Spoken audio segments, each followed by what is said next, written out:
것 같다고 했는데 얼마 정도 나왔나요? 속되면 더 무리하게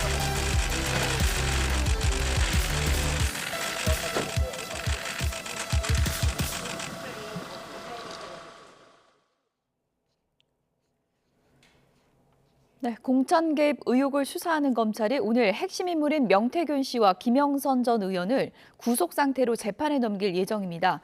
검찰은 앞으로 그동안 제기된 다른 의혹을 계속해서 수사할 것으로 보입니다. 취재기자 연결해서 내용 들어보도록 하겠습니다. 임형준 기자, 검찰이 오늘 중에 기소를 하는 건가요? 네, 검찰이 명태균 씨와 김영선 전 의원을 오늘 구속 기소합니다. 정치자금법 위반 혐의를 적용해 1차로 기소한다는 방침입니다.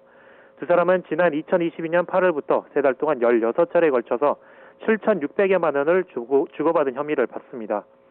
또 2022년 지방선거 영남지역 예비후보자 2명에게서 각각 1억 2천만 원, 모두 2억 4천만 원을 함께 받은 혐의도 받고 있습니다. 검찰은 명 씨가 처남을 시켜 휴대전화 세대를 숨기라는 의혹과 관련해 증거 은닉이나 증거인멸 교사 혐의를 추가 적용할 가능성도 있습니다. 검찰은 공천을 바라고 이들에게 돈을 건넨 혐의를 받는 영남지역 예비후보자 2명도 함께 기소할 것으로 보입니다. 또 구속영장을 청구할 때 검찰이 공범으로 지목한 미래한국연구소 등기상 대표인 김태열 씨도 기소할 거란 전망입니다.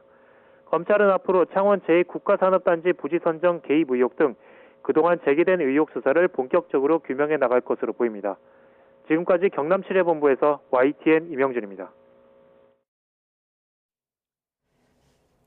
내년도 예산안 처리 법정 시한이 지났지만 여야의 양보 없는 대치가 계속되고 있는 상황입니다. 오늘 아침 회의에서도 여야 간의 설전이 오갔는데요. 사정기관장 탄핵안과 김여사 특검법 표결까지 맞물려서 연말 전국이 그야말로 얼어붙고 있습니다. 취재기자 연결해서 들어보겠습니다. 나혜인 기자. 네, 국회입니다. 네, 예산안 협상 지금 진전이 전혀 없는 건가요? 네, 어제 우원식 국회의장이 예산안 상정을 보류하면서 여야의 추가 협상을 주문했지만 진전되는 건 없습니다. 아침에 저희 취재진과 통화한 여야 관계자들은 아직 원내 지도부끼리 만날 계획도 없다고 전했습니다. 국민의힘 추경호 원내대표는 아침 회의에서 민주당이 예산결산특위에서 일방적으로 처리한 감액안 철회와 사과 없이는 어떤 추가 협상도 없다는 입장을 고수했습니다. 삭감안을 처리해놓고 이재명 대표는 확장 재정을 거론하면서 지역화폐 예산 필요성을 강조했다며 표리부동한 위선의 정치라고 맹비난했습니다. 여당 핵심 관계자는 YTN과 통화에서 지역 예산을 포기해도 좋으니 원내대표에게 이번 예산 싸움에서 절대로 밀리지 말라고 말한 당내 의원들이 많다고 전했습니다. 일부 의원들은 정부가 내후년 예산안을 편성할 때 민주당이 주장하는 예산을 다 깎아야 한다거나 결국 야당이 자기 발등을 도끼로 찍게 될 거란 냉소적인 반응도 보였습니다. 민주당은 민주당대로 여당이 요구하는 사과나 감액안 철회는 실현될 가능성이 없는 조건이라며 협상이 안 되면 오는 10일 예산안을 단독 처리하겠다는 뜻을 굽히지 않고 있습니다. 박찬대 원내대표는 아침 회의에서 민주당이 삭감한 예산은 정부 예산안 총 지출의 0.6%에 불과하다며 정부 예비비와 수사기관 특수활동비가 깎인다고 국정이 마비될 일은 없다고 선을 그었습니다. 정부안은 애초 민생이 목적이 아니라 부자 감세와 특권 유지에만 혈안이 된 비정상적 안이었다며 특활비 없다고 민생이 무너지고 치안이 불안해지는 정부라면 정권을 반납하라고 쏘아붙였습니다.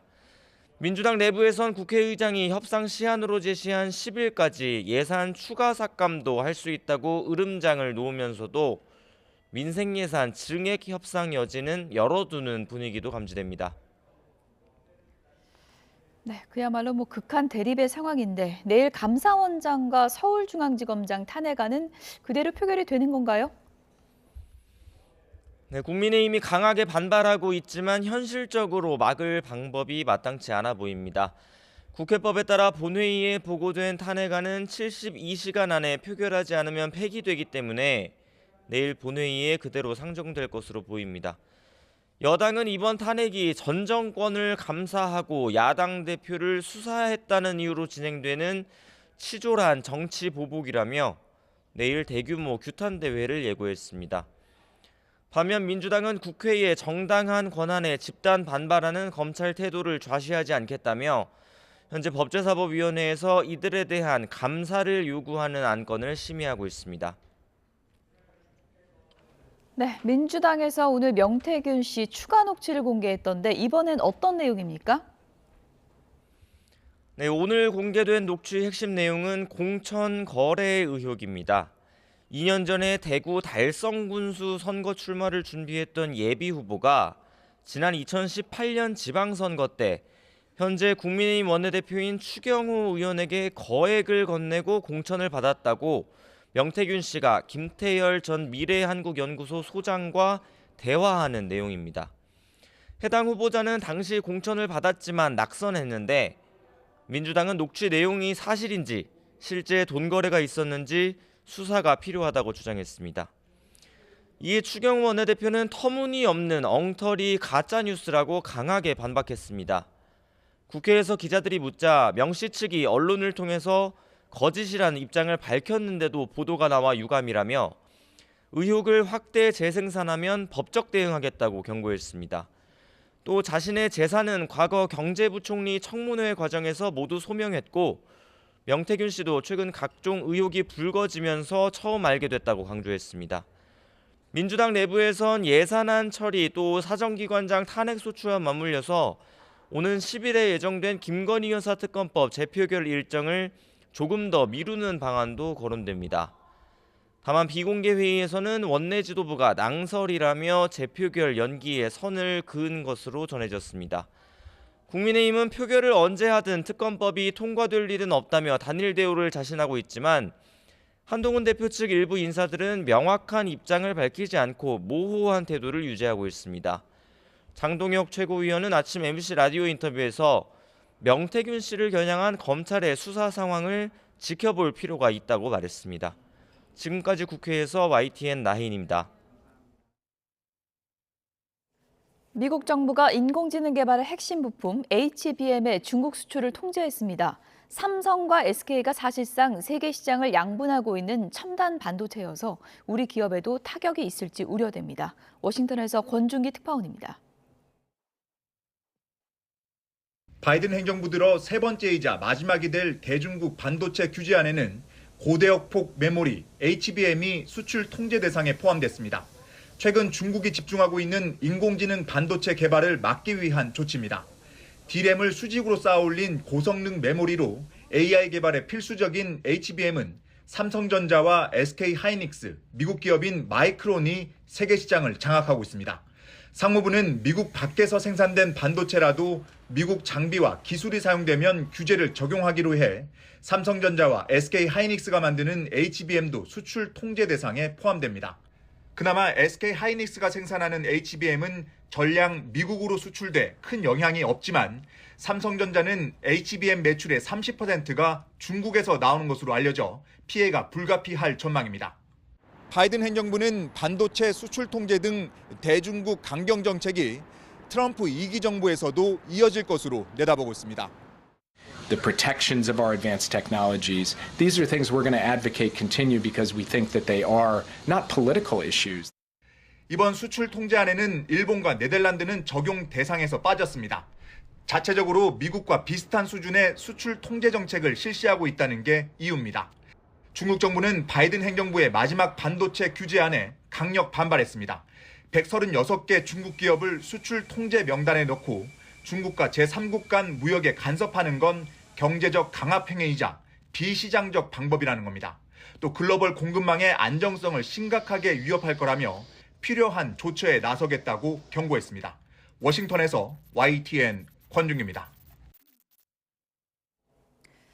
미국 정부의 이번 수출 규제, 우리나라 반도체 업계에 어느 정도 타격이 있을지 우려가 나오고 있는데요. 정부는 일단 큰 영향은 없을 것으로 판단을 했습니다. 취재기자 연결해서 내용을 좀 들어보겠습니다.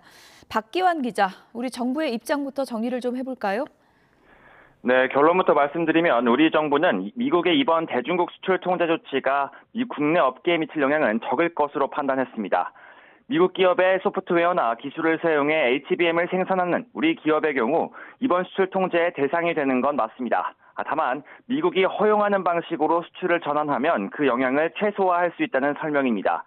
특히 일본이나 네덜란드의 경우 미국의 기술을 사용하고 있어 통제 대상이 되어야 하는데 비슷한 수준의 대중국 수출 규제를 이미 시행하고 있다며 대상에서 제외했습니다.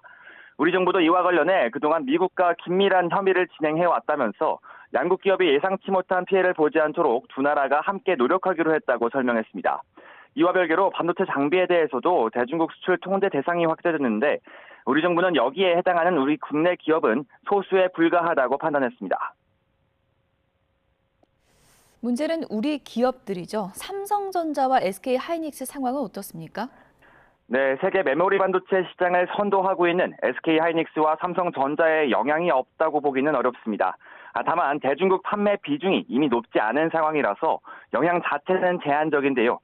특히 SK하이닉스의 경우 HBM 물량 대부분을 엔비디아를 비롯한 미국 시장에 판매하고 있습니다.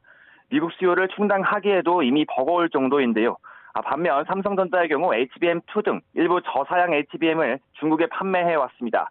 전체 매출의 20% 정도로 알려져 있는데요.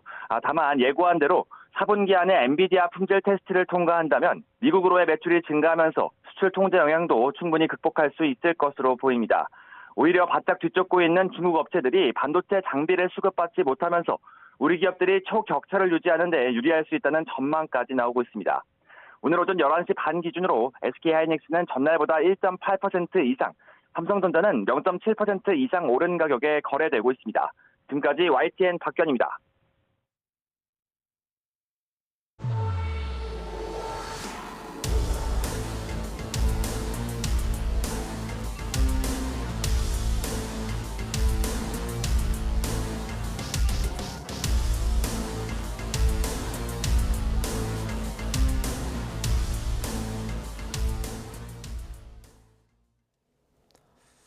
하루 만에 기온이 10도 이상 떨어지며 오늘 아침은 다시 영하권의 겨울 추위가 나타났습니다. 밤사이 서쪽 지방을 중심으로는 비나 눈이 내릴 것으로 보이는데 양이 많지는 않을 전망입니다. 취재기자 연결해서 자세한 날씨 현황과 전망 알아보겠습니다. 김민경 기자, 어제는 포근하더니 오늘 아침은 또 크게 추워졌죠? 네, 오늘 아침 서울은 영하 2.4도까지 내려가며 어제 아침보다 7도나 낮아졌습니다. 특히 찬바람의 체감온도는 무려 영하 6.7도까지 떨어졌는데요. 지금은 해제됐지만 한파주의보가 내려졌던 인천도 영하 2.7도, 경기 파주 영하 6도, 강원 철원 인남면은 영하 8.8도까지 기온이 내려가는 등 중부지방 대부분이 영하권을 기록했습니다. 북쪽에서 찬 대륙고기압이 확장하면서 상층 기온이 영하 20도 이하의 찬 공기가 내려왔기 때문인데요. 특히 전국적으로 종일 순간풍속이 초속 15m, 산간 지역은 초속 20m의 강풍이 예상돼 체감온도는 더 낮겠습니다. 한낮에도 서울과 파주 4도 등 중부는 5도 이하, 광주와 대구 8도 등 남부도 10도 이하로 쌀쌀하겠습니다. 이번 추위는 모레 아침까지 이어지다 낮부터 차차 오르겠지만 주말에 다시 영하권 추위가 나타날 전망입니다. 밤사이 서쪽 지역은 비나 눈이 예보됐던데 양이 많지는 않다고요? 네, 맞습니다. 현재 우리나라가 고기압의 영향을 받고 있는 가운데 이 고기압의 가장자리에서 서풍이 모이면서 서해상에서 만들어진 구름대가 유입될 걸로 보이기 때문인데요. 기상청은 오늘 밤부터 내일 아침 사이 인천과 경기 서해안, 경기 남서부 내륙, 충청과 전북 지역에 5mm 미만의 비나 1cm 안팎의 눈이 내릴 걸로 예보했습니다.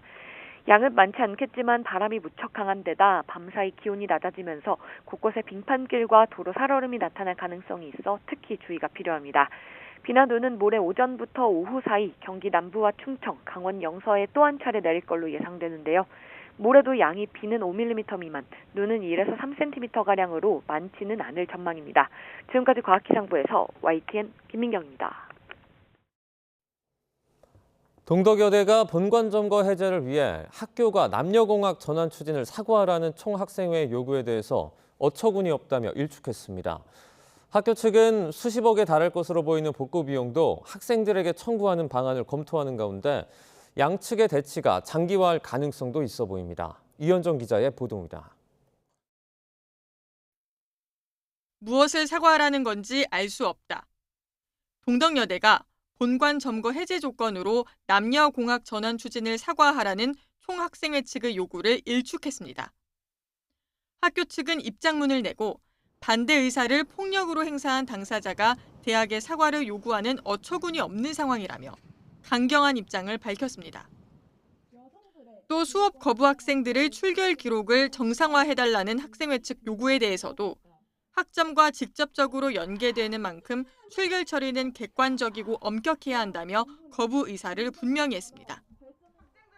특히 불법 행위로 대학의 이미지와 위상이 나락으로 떨어져 취업의 길이 막막해지고 시위에 참석하지 않은 대부분의 학생들이 사회적 편견과 불이익을 감당하게 됐다고 지적했습니다.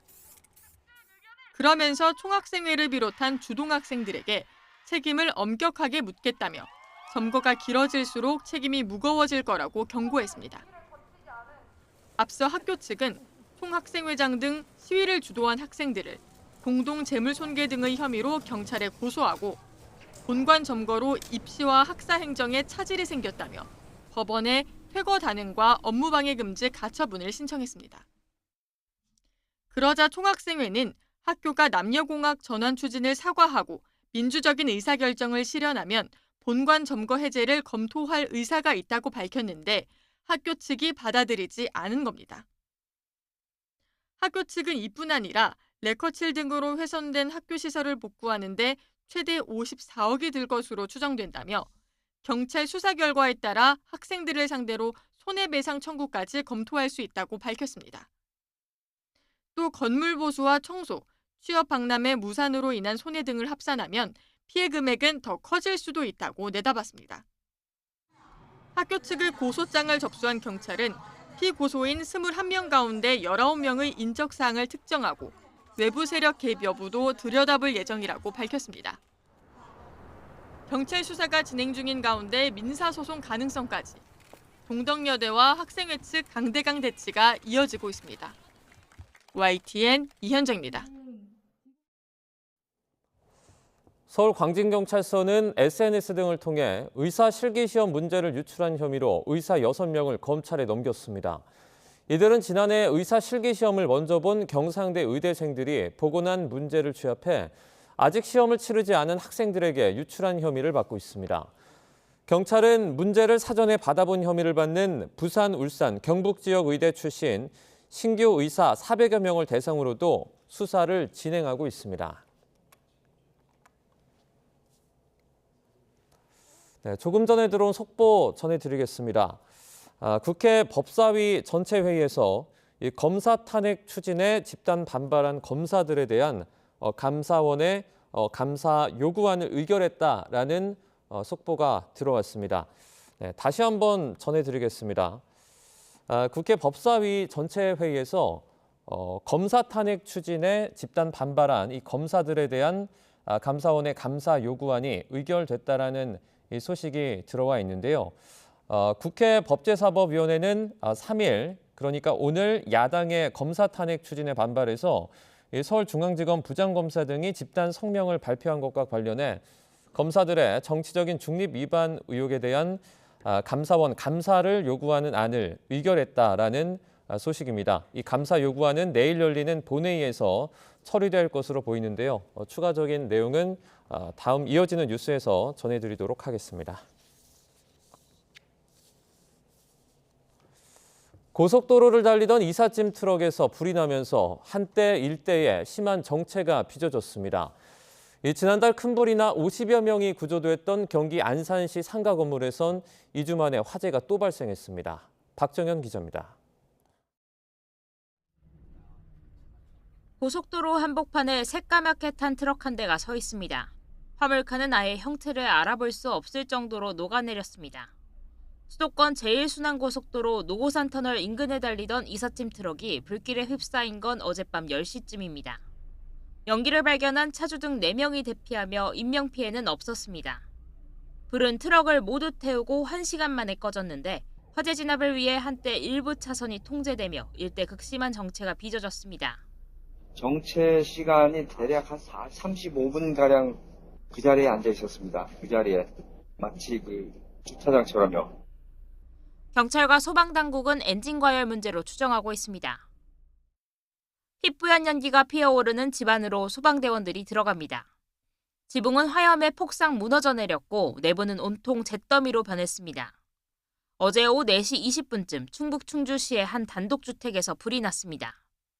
휴대용 가스레인지를 사용하다가 불이 붙은 거로 추정되는데 다행히 주민 70대 남성이 제때 몸을 피하며 다친 사람은 없었습니다. 주택 2동이 모두 타 소방서 추산 1,800만 원가량 피해가 났습니다.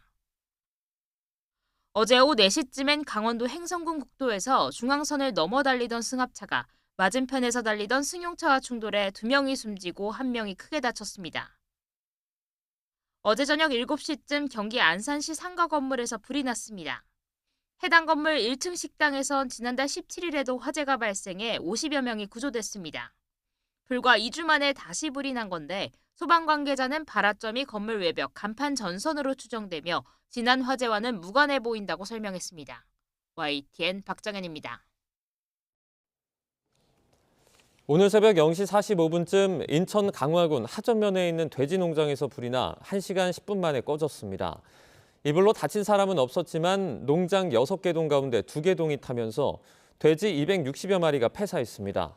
소방당국은 정확한 화재 원인과 피해 규모를 조사하고 있습니다. 경기도 수원에 있는 외국인 전용 클럽에서 마약 사범들이 줄줄이 붙잡혔습니다. 경찰과 출입국 외국인청이 합동 단속에 나섰는데 일부 클럽 직원은 불법 체류자인 것으로도 확인됐습니다. 권준수 기자입니다. 화려한 조명이 깔린 클럽 안에 경찰과 손님 수십 명이 뒤섞여 있습니다. 마약이 유통되고 있다는 첩보를 입수한 경찰이 외국인 전용 클럽을 대상으로 합동 단속에 나선 겁니다. 마약 구매는 예약제로 은밀하게 운영됐는데 필로폰이 들어있는 탄산음료 한 잔에 10만 원가량을 내고 마시는 방식이었습니다. 마약 투약자 10여 명에게서는 대부분 필로폰과 엑스터시가 검출됐고 현장에서 발견된 케타민 70g 등은 압수됐습니다. 국적은 대부분 베트남 출신의 20, 30대 남성이었습니다. 종업원 포함해서 저희가 90여 명대를 단속을 하게 됐고요. 제가 마약 시작 검사를 했거든요. 마약 양성 반응이 나온 그리고 마약 투약자를 12명을 추가적으로 검거를 한 겁니다. 수원 출입국 외국인청도 함께 단속에 나선 결과 불법 체류자인 손님들과 직원들도 적발됐습니다. 또 국내에 체류하면서 취업 규칙을 위반한 외국인도 있었는데 마약 사범까지 합하면 밤사이 모두 39명이 검거됐습니다. 경찰은 불법 체류자 등은 절차대로 강제 출국시킬 방침이라면서 클럽에 마약을 유통한 총책 등이 있는지 수사를 이어나가고 있습니다. YTN 권준수입니다. 집행유예 기간 도중에 약물 운전을 한 혐의를 받는 벽산그룹 3세 김모 씨가 검찰에 넘겨졌습니다. 서울 강남경찰서는 지난달 말 도로교통법상 약물 운전 혐의로 김 씨를 불구속 송치했습니다. 김 씨는 7월 서울 강남구 언주역 인근에서 향정신성 약물을 복용한 채 2차례 교통사고를 낸 혐의를 받습니다. 서울경찰청 산업기술안보수사대는 삼성전자의 반도체 기술을 빼돌릴 목적으로 국내 반도체 인력을 중국으로 이직시킨 혐의를 받는 컨설팅 업체 대표 A씨를 검찰에 구속 송치했습니다. 또 헤드헌팅 업체 대표 2명도 같은 혐의로 불구속 송치했습니다. 이들은 미등록 업체를 운영하며 삼성전자 전직 임원이 중국 지방정부와 합작해 만든 반도체 기업 청두가우전으로 국내 반도체 전문 인력 수십 명을 이직시킨 혐의를 받고 있습니다. 영상통화를 하며 찍힌 상대방의 신체를 휴대전화 녹화 기능으로 저장했다고 해도 불법 촬영 혐의로 처벌할 수 없다는 대법원의 판단이 나왔습니다. 대법원은 지난 10월 31일 성폭력처벌법상 카메라 등 이용 촬영 혐의 등으로 기소된 키르기스스탄 국적 A씨에게 징역 4년을 선고한 원심 판결을 깨고 사건을 수원고등법원으로 돌려보냈습니다. 대법원은 성폭력처벌법에서 규정하는 불법 촬영의 대상은 사람의 신체인데 A씨는 휴대전화로 수신한 신체 이미지를 녹화한 것이라서 신체를 찍은 행위로 볼 수 없다고 봤습니다. 소비자 물가 상승률이 석 달째 1%대의 안정세를 유지했습니다. 석유류 물가가 큰 폭으로 떨어지면서 전체 물가를 끌어내렸는데요. 다만 채소류 물가는 10% 넘게 올라 불안한 추세가 계속됐습니다. 보도에 오인석 기자입니다. 통계청은 11월 소비자 물가 상승률이 1년 전 같은 달보다 1.5% 상승했다고 발표했습니다. 9월 1.6%로 1%대로 떨어진 뒤 10월 1.3%에 이어 석 달째 1%대로 둔화했습니다. 근원 물가인 식료품과 에너지 제외 지수는 1.9%, 생활 물가 지수는 1.6% 상승했습니다. 밥상 물가와 관련 있는 신선식품 지수는 0.4% 상승률을 기록해 2022년 3월 이후 32개월 만에 최저를 기록했습니다. 품목별로는 석유류 물가가 5.3% 내리면서 전체 물가를 0.22%포인트 끌어내렸습니다. 휘발유 3.4%, 경유는 10.4% 하락했습니다. 농축수산물 물가는 1.0% 올라 둔화 흐름이 이어졌습니다. 올해 상반기까지 고공행진하던 과실류 가격은 8.6% 떨어졌는데 사과는 8.9% 내렸습니다. 반면 채소류 물가는 10.4% 뛰면서 석 달 연속 10%대 상승률이 이어졌습니다. 무가 62.5%, 호박 42.9%, 오이는 27.6% 등 가격 상승이 두드러졌습니다. 통계청은 여름철 고온 현상에 따른 작황 부진으로 채소 가격이 올랐던 영향이 여전히 남은 것으로 보인다며 가을 기상 여건이 양호해짐에 따라 상승률은 점차 축소되고 있다고 설명했습니다. 서비스 물가는 2.1% 상승했는데 외식을 비롯한 개인 서비스 물가가 2.9% 올라 전체 물가를 0.97%포인트 끌어올렸습니다. 정부는 기재부 1차관 주재로 물가 관계 차관 회의를 열고 소비자 물가 상승률이 3개월 연속 1%대 안정 흐름을 이어가고 있다면서도 누적된 고물가로 서민 생활의 어려움이 지속되는 만큼 체감 물가 안정을 위한 노력을 지속할 것이라고 밝혔습니다. 정부는 향후 물가도 특별한 충격이 없다면 2% 이내의 흐름이 지속될 것으로 전망했습니다. YTN 오인석입니다.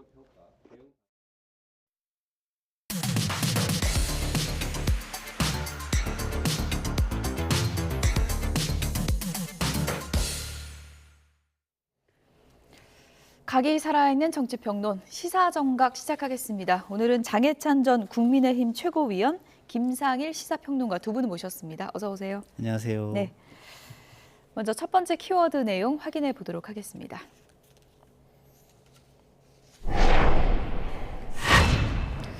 한동훈도 감정이 있는 사람이다. 정성국 의원, 친한계로 분류되는 의원이죠. 정성국 의원이 오늘 언론 인터뷰에서 이런 얘기를 했습니다. 왜 이런 얘기가 나왔을까요? 직접 들어보시죠. 한동훈 대표님도 사람입니다. 예, 사람이고 감정이 없는 경우 사람이 아니죠, 그죠? 지금 사실 보면은 명태균 사건 같은 경우도 이번 주에 우리 검찰이 기소할 수 있죠. 전영선 의원의 기소가 구속 김영선, 시한이 이제 끝나죠. 12월 5일입니다. 네, 끝나죠. 끝나고 나면 아무래도 검찰에서 나름의 그 어떤 조사 내용들이 나오고 이런 일들이 생길 거 아니겠습니까? 그러다 보면은 명태균 씨의 구속 기소 여부, 기소가 어떻게 되느냐, 요걸 좀 보고 특검법을 판단하겠다는 말씀으로 이해하면 그 됩니까? 상황이 전혀 무관하다 할 수는 없잖아요. 지금 대표께서는 지금 남아 있는 10일 사이에 대표가 이제 어느 정도 생각 정리를 해야 되고요. 예. 그래서 당원 게시판 논란을 이른바 친윤이 어떻게 대응하느냐, 이것도 지켜보는 겁니까? 저는 그것도 포함된다고 봐야죠. 이게 전략적 모호성이라는 말을 진짜 쓰려면 진짜 모호하게 갔어야 되는데 제가 지금 말씀드린 내용으로 다 비춰져요, 그죠? 온 국민이 다 알게 만들고 있잖아요. 국민들이 보기에는 이게 그 한동훈 대표가 김건희 여사 특검법을 고리로 그 당원 게시판 문제에 대해서 역공을 취하는가라는 의구심을 가질 수가 있어요. 네, 당장 일주일 뒤면 김건희 특검법 재의결에 들어가게 되는데 한동훈 대표의 입장이 명확하지 않은 것 같다. 이런 얘기들이 당내에서 나오자 이런 논쟁이 벌어지고 있습니다. 한동훈 대표 입장은 김재원 최고위원 얘기는 전략적 모호성 아니냐 이렇게 해석을 하는데 어떻게 보셨어요? 일단 명확하게 이야기를 하지 않음으로써 친한계가 특검법 통과에 대한 어떤 캐스팅 보트다라는 걸 강조하기 위한 일종의 몸값 부풀리기로 봐야 될 텐데 저의 정치적 견해를 오늘 좀 자제하고요. 얼마 전에 어제였던가요? 국민의힘의 비공개 의총이 있었잖아요. 예. 거기 분위기만 좀 전해드리면 이 전략적 모호성이나 친한계에서 뭐 특검법 가지고 마치 표결할 수 있을 것처럼 이야기하는 것에 대해서 의총 내내 성토가 쏟아졌다고 합니다. 예. 이게 뭐 다른 이슈를 떠나서 특검 문제는 어느 계파의 문제가 아니라 정권 자체에 존망이 걸린 문제인데 이걸 마치 뭐 협박하듯이 또는 협상의 카드로 이용하는 것 자체가 당정의 원팀이나 이런 데 도움이 안 된다라는 이 성토가 쏟아졌기 때문에 제 개인 의견을 차치하고서라도 이 특검을 가지고 한동훈 대표와 친한계가 일종의 카드로 쓰는 것 자체가 반복되고 누적되다 보면 예. 당의 중립지대 의원들이나 중진 의원들의 신망을 잃을 수 있고 실제 의총에서도 그런 발언들이 막 쏟아져 나왔잖아요. 예. 아시다시피 그 이전 의총에서는 추경호 원내대표가 뭐 당원 게시판 논란이나 갈등들을 좀 공개적으로 표출하자는 걸 자제하자는 부탁을 했습니다. 냉각기 발언이 있었는데 냉각기라서 직접적 언급은 없었지만 그래도 이 지도부에 대해서 특검법 가지고 이야기하는 거 이거는 실패다, 실착이다라고 하는 발언들이 쏟아진 걸 보면 예. 이게 칼도 한두 번 휘두르면 위협적인데 이걸 계속 휘두르면은 저거 진짜 뭐 하는 거지라는 생각이 들 수 있는 것처럼 예. 정치에서도 이걸 계속해서 친한계 어떤 레버리지로 쓰려는 움직임이 이제는 당내에 많은 반발을 사고 있는 상황 같습니다. 예. 근데 이제 친한계의 입장은 이렇습니다. 지금 명태균 파장 계속 커지고 있는 상황이고 당원 게시판 논란도 이렇게 어디로 튈지 모르는 상황이기 때문에 네. 이 상황의 흐름에 따라서 또 표는 움직이는 거 아니냐 이런 입장일 수 있거든요. 그렇게 얘기한다면 예. 굉장히 사적 조직처럼 보이겠죠. 왜냐하면 공적 조직은 이 특검이 가지는 국민적인 의미, 예. 이 국가와 미래에 미치는 영향 이런 걸 가지고 얘기를 해야지. 뭐 당원 게시판에 나의 가족이 연루됐다. 그리고 나의 감정이 상한다. 내가 모욕적으로 느낀다. 그렇기 때문에 특검을 처리한다. 이거는 굉장히 지도자로서 굉장히 마이너스가 큰 저는 이미지라고 봐요. 그래서 지금 정성국 의원이 나와서 한 대표도 감정이 있는 사람이다. 이렇게 얘기하는 건 저는 전혀 도움이 안 되는 이야기라고 보거든요. 공인으로 올라가면 올라갈수록 사적 감정은 자제가 돼야 되고 사적 영역은 반비례해서 사라져야 되는 거예요. 예. 모든 걸 공적이라고 생각해야만 그게 더 훌륭한 지도자고 훌륭한 공인인 겁니다. 근데 저렇게 자꾸 사적으로 보이는 듯한 행위들을 하고 사적인 거를 중심으로 뭔가 거래를 하거나 협상을 하는 것처럼 보이는 이미지, 예. 이게 공적 지도자로서 자격이 있다고 국민들이 느껴질까요? 저는 굉장히 패착이다. 그리고 예. 측근들이 좀 상당히 문제 있는 발언들을 이어가고 있다는 생각이 듭니다. 예를 들면 어떤 얘기 말씀하시는 건가요? 지금 정성국 의원이 감정이 있는 사람이니까 이런 거를 감정적으로 느껴서 어떻게 대응을 할지 모른다. 이렇게 얘기하면 예. 공과 사를 구분을 못하는 사람이잖아요. 특검은 특검대로 판단하고 국민의 이익과 민심을 중심으로 판단을 하고 그다음에 공인으로서 자기가 이 조직의 미래를 어떻게 끌고 갈 것인가, 미래가 어떻게 형성될 것인가, 그걸 가지고 판단을 해야지. 그런데 예를 들어서 뭐 감정에 따라서 판단한다는 거는 뭐 이제 정성국 의원 개인의 얘기인 거고 명태균 사태와 관련해서는 표결 날까지 어떤 것이 추가 의혹이 나올지 모르는 상황이기 때문에 이 부분과 관련해서는 특검을 좀 고려해 볼 필요 있다. 이런 또 생각도 가질 수 있는 거 아닙니까? 그렇죠. 명태균 씨 사안은 뭐 사적인 사안은 아닙니다. 공적인 사안이니까 그걸 가지고 이 상황이 굉장히 더 어려워지고 국정이나 정권이 굉장히 어려운 상황으로 치달을 수밖에 없으면 무언가 해결하는 모습을 국민에게 보여드려야 된다. 그걸 계기로 하거나 그걸 고리로 한다면 그거는 저는 또 다른 문제라고 생각합니다.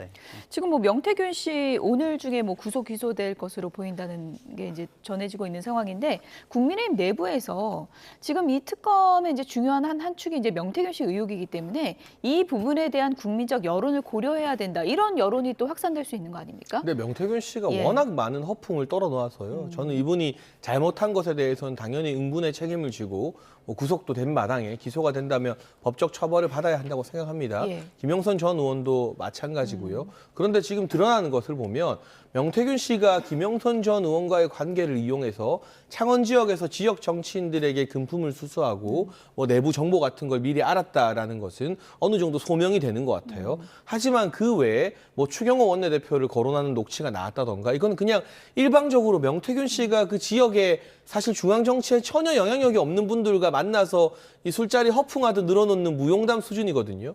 근데 그걸 가지고 뭐 의혹이 있다 이것까지 뭐 우리가 국민 눈높이에 맞춰서 조사를 해야 된다 이런 식이면 그냥 뭐 제가 어디 나가서 별별 정치인들 제가 모르는 사람이 없을 거잖아요.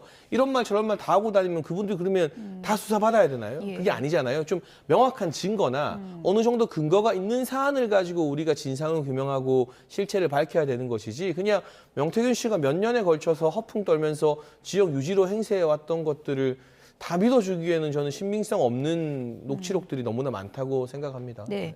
어쨌든 뭐 국민의힘 내부에 큰 동요는 없을 거라는 생각이신 것 같은데 장해찬 전 최고위원 보기에는 한동훈 대표가 이제 며칠 전엔 입장을 정할 텐데 어떻게 보십니까? 뭐 기존의 입장과 변함이 없을 거라고 보십니까? 네, 뭐 세게 특검에 대해서 반대 메시지를 내든 아니면 표결이 있는 날까지 특별한 발언을 하지 않든 반대표를 추동하기는 힘들 거라고 보고요. 많은 정치 전문가들이 만약 이번 특검 재의결에서 이탈표가 늘어나거나 예. 뭐 만에 하나 덜커덕 특검이 통과되면 그게 다른 사람이 다치기 이전에 한동훈 대표와 친한계가 가장 큰 정치적 타격을 먼저 입게 된다라고 보고 있어서요. 이게 보수 진영 내부에서 대통령 비판할 수 있습니다. 예. 대통령과 각을 세울 수도 있고 저도 뭐 차기 대권 주자인 한동훈 대표와 제가 각 많이 세우잖아요. 근데 그것과 특검이라는 걸 통과시켜서 대통령 부부를 아예 이재명 대표에게 갖다 바치는 것은 좀 결이 다른, 예. 차원이 다른 문제로 지지층 사이에서 인식이 되고 있기 때문에 한 대표나 친한계가 이거 지금 우리 당원 게시판 그만하자. 이거 이제 무승부로 하지 않을래? 라는 차원에서 이걸 활용할 수는 있어도 예. 막상 표결에서 찬성 입장을 밝히거나 이탈표를 더 늘리기는 저는 정치적으로 그만한 동력이 있지 않다고 생각합니다. 결국은 한 배를 탈 것이다. 이렇게 이제 보셨는데. 제가 예. 짧게 말씀하신 것 중에 한 두 가지 정도 짚어야 할 게 생겨가지고요. 첫 번째는 명태균 씨가 허풍장인데 허풍장이가 한 얘기를 왜 국민 눈높이에서 밝혀야 하느냐? 그렇지 않습니다. 명태균 씨가 그냥 허풍장이라면 국민들도 의혹을 아예 갖지 않습니다. 근데 명태균 씨 뒤에 유력자가 있다라고 생각되어지는 정황이 나왔고 그 유력자는 상당한 영향력을 가지신 분입니다. 그렇기 때문에 거기를 통해서 많은 일이 일어났을 거라고 지금 국민들이 의혹을 가지는 상황에서 지금 명태균 씨와 관련된 일련의 어떤 이야기들, 의혹들 이것을 밝히지 않는다면 국정은 굉장히 더 어지러워질 거라는 생각이 들기 때문에 밝혀야 하는 것이고요. 두 번째는 특검을 하면 그것을 이재명에게 갖다 바치는 것이다. 이거는 저는 맞지 않다고 봅니다. 특검 역시도 국민적인 의혹이기 때문에 국민들이 이걸 원하지 않는다면 안 할 수 있지만 지금 국민들이 원하는 것인데 그것을 한다고 해서 왜 그게 이재명한테 갖다 바치는 것인지 탄핵을 위한 징검다리라고 보시는 건 아니고요. 탄핵을 네. 위한 징검다리는 거부를 자꾸 했을 때의 이야기고 예. 아니 특검을 해서 만약에 죄가 밝혀지면 특검이 아니라 사실은 그거로서도 단죄를 받아야 되는 거 아니겠습니까? 그래서 그게 뭐 꼭 탄핵을 위한 빌드업이다. 이런 거는 민주당의 전략일지라도 그게 국민들에게 소구될지 안 될지 잘 모르는 거예요. 그렇기 때문에 이 특검과 관련해서 국민들이 어떤 요구를 하고 있는지 그 부분에 대해서 여권과 정권은 답을 할 필요가 있다. 이런 생각이 반론 듭니다. 듣겠습니다. 네, 예. 그런데 보수 진영에서 왜 이 특검을 이재명 대표에게 갖다 바치는 것이라고 생각을 하냐면 특검을 사실상 이재명 대표가 지명하는 거나 마찬가지이기 때문입니다. 제3자 추천이라고 했지만 거기에도 독소 조항이 포함되어 있죠. 예. 민주당 마음에 안 들면 쉽게 말해 이재명 대표 마음에 안 들면 그 3자가 추천한 특검을 무한 비토할 수 있기 때문에 결국 이재명 대표 입맛에 맞는 특검을 추천한다? 이게 이재명 특검이나 마찬가지다. 이재명이 임명하는 특검이나 마찬가지라고 보기 때문에 거기에 대해서는 보수 진영 일반에서 친한계라 하더라도 또 윤석열 대통령의 비판적인 분들이라 하더라도 이 특검은 공정하지 않다, 위험하다라는 공통 정서가 깔려 있는 것 같습니다. 아니 이 부분도 제가 반론을 안 하고 넘어가기 좀 어려운 것 같아요. 왜냐하면 우리가 공직사회에서 일을 많이 합니다. 조직에서도 일을 해보시니까 알겠지만 제일 중요한 게 초안이에요. 초안. 초안을 누가 올리죠? 대통령이 임명하신 분이 올리는 거예요. 거기에 어떻게 이재명 대표의 입맛에 맞는 사람이 올라갈 수가 있겠습니까? 근데 예를 들어서 너무 과한 사람이 올라간다. 예. 민주당이 아주 인정할 수 없는 아주 보수적인 사람이 인정한다. 그럼 비토권을 주는 거는 굉장히 합리적인 것이죠. 그래서 저는 이것이 어떻게 저는 민주당의 입맛에 맞고 이재명 대표의 입맛에 맞는 특검이 될 수 있는지 이해가 되지 않습니다. 예. 뭐 특검안에 대한 해석은 뭐 여야가 굉장히 시각이 좀 엇갈리는 그런 상황이니까요. 명태균 씨 의혹 관련해서는 홍준표 시장 또 그리고 오세훈 시장 쪽으로 지금 불똥이 계속 튀고 있는 상황이죠. 이런 가운데 민주당의 염태영 의원이 한 장의 사진을 꺼내 들었습니다. 얘기 들어보시죠. 이것은 그 2023년 3월 15일 창원 첨단산업단지가 발표되고 나서 4월경에 제주도 별장입니다. 이 사진은 명태균 씨가 자신의 페이스북에 올렸다가 삭제한 사진이거든요. 예. 말도 안 되는 일인 게 아직 임명된 것도 아니고 임명 내정된 것 같고 또 축하를 한 거고요. 여기 있는 사람들이 지금 하나하나 밝혀지는 것을 보면 명태균과 함께 불법 여론조사를 했다든지 선거 개입을 했다든지 이러한 국정농단의 장본인들입니다. 그래서 저희들은 이 안에 그 인적 네트워크가 오세훈하고도 연결돼 있고 홍준표하고도 연결돼 있고 그런 내용들이 이 안에서 다 관련된 인물들이 나오기 시작한 거예요. 네, 염 의원이 제시한 사진 다시 한번 좀 보여주시죠.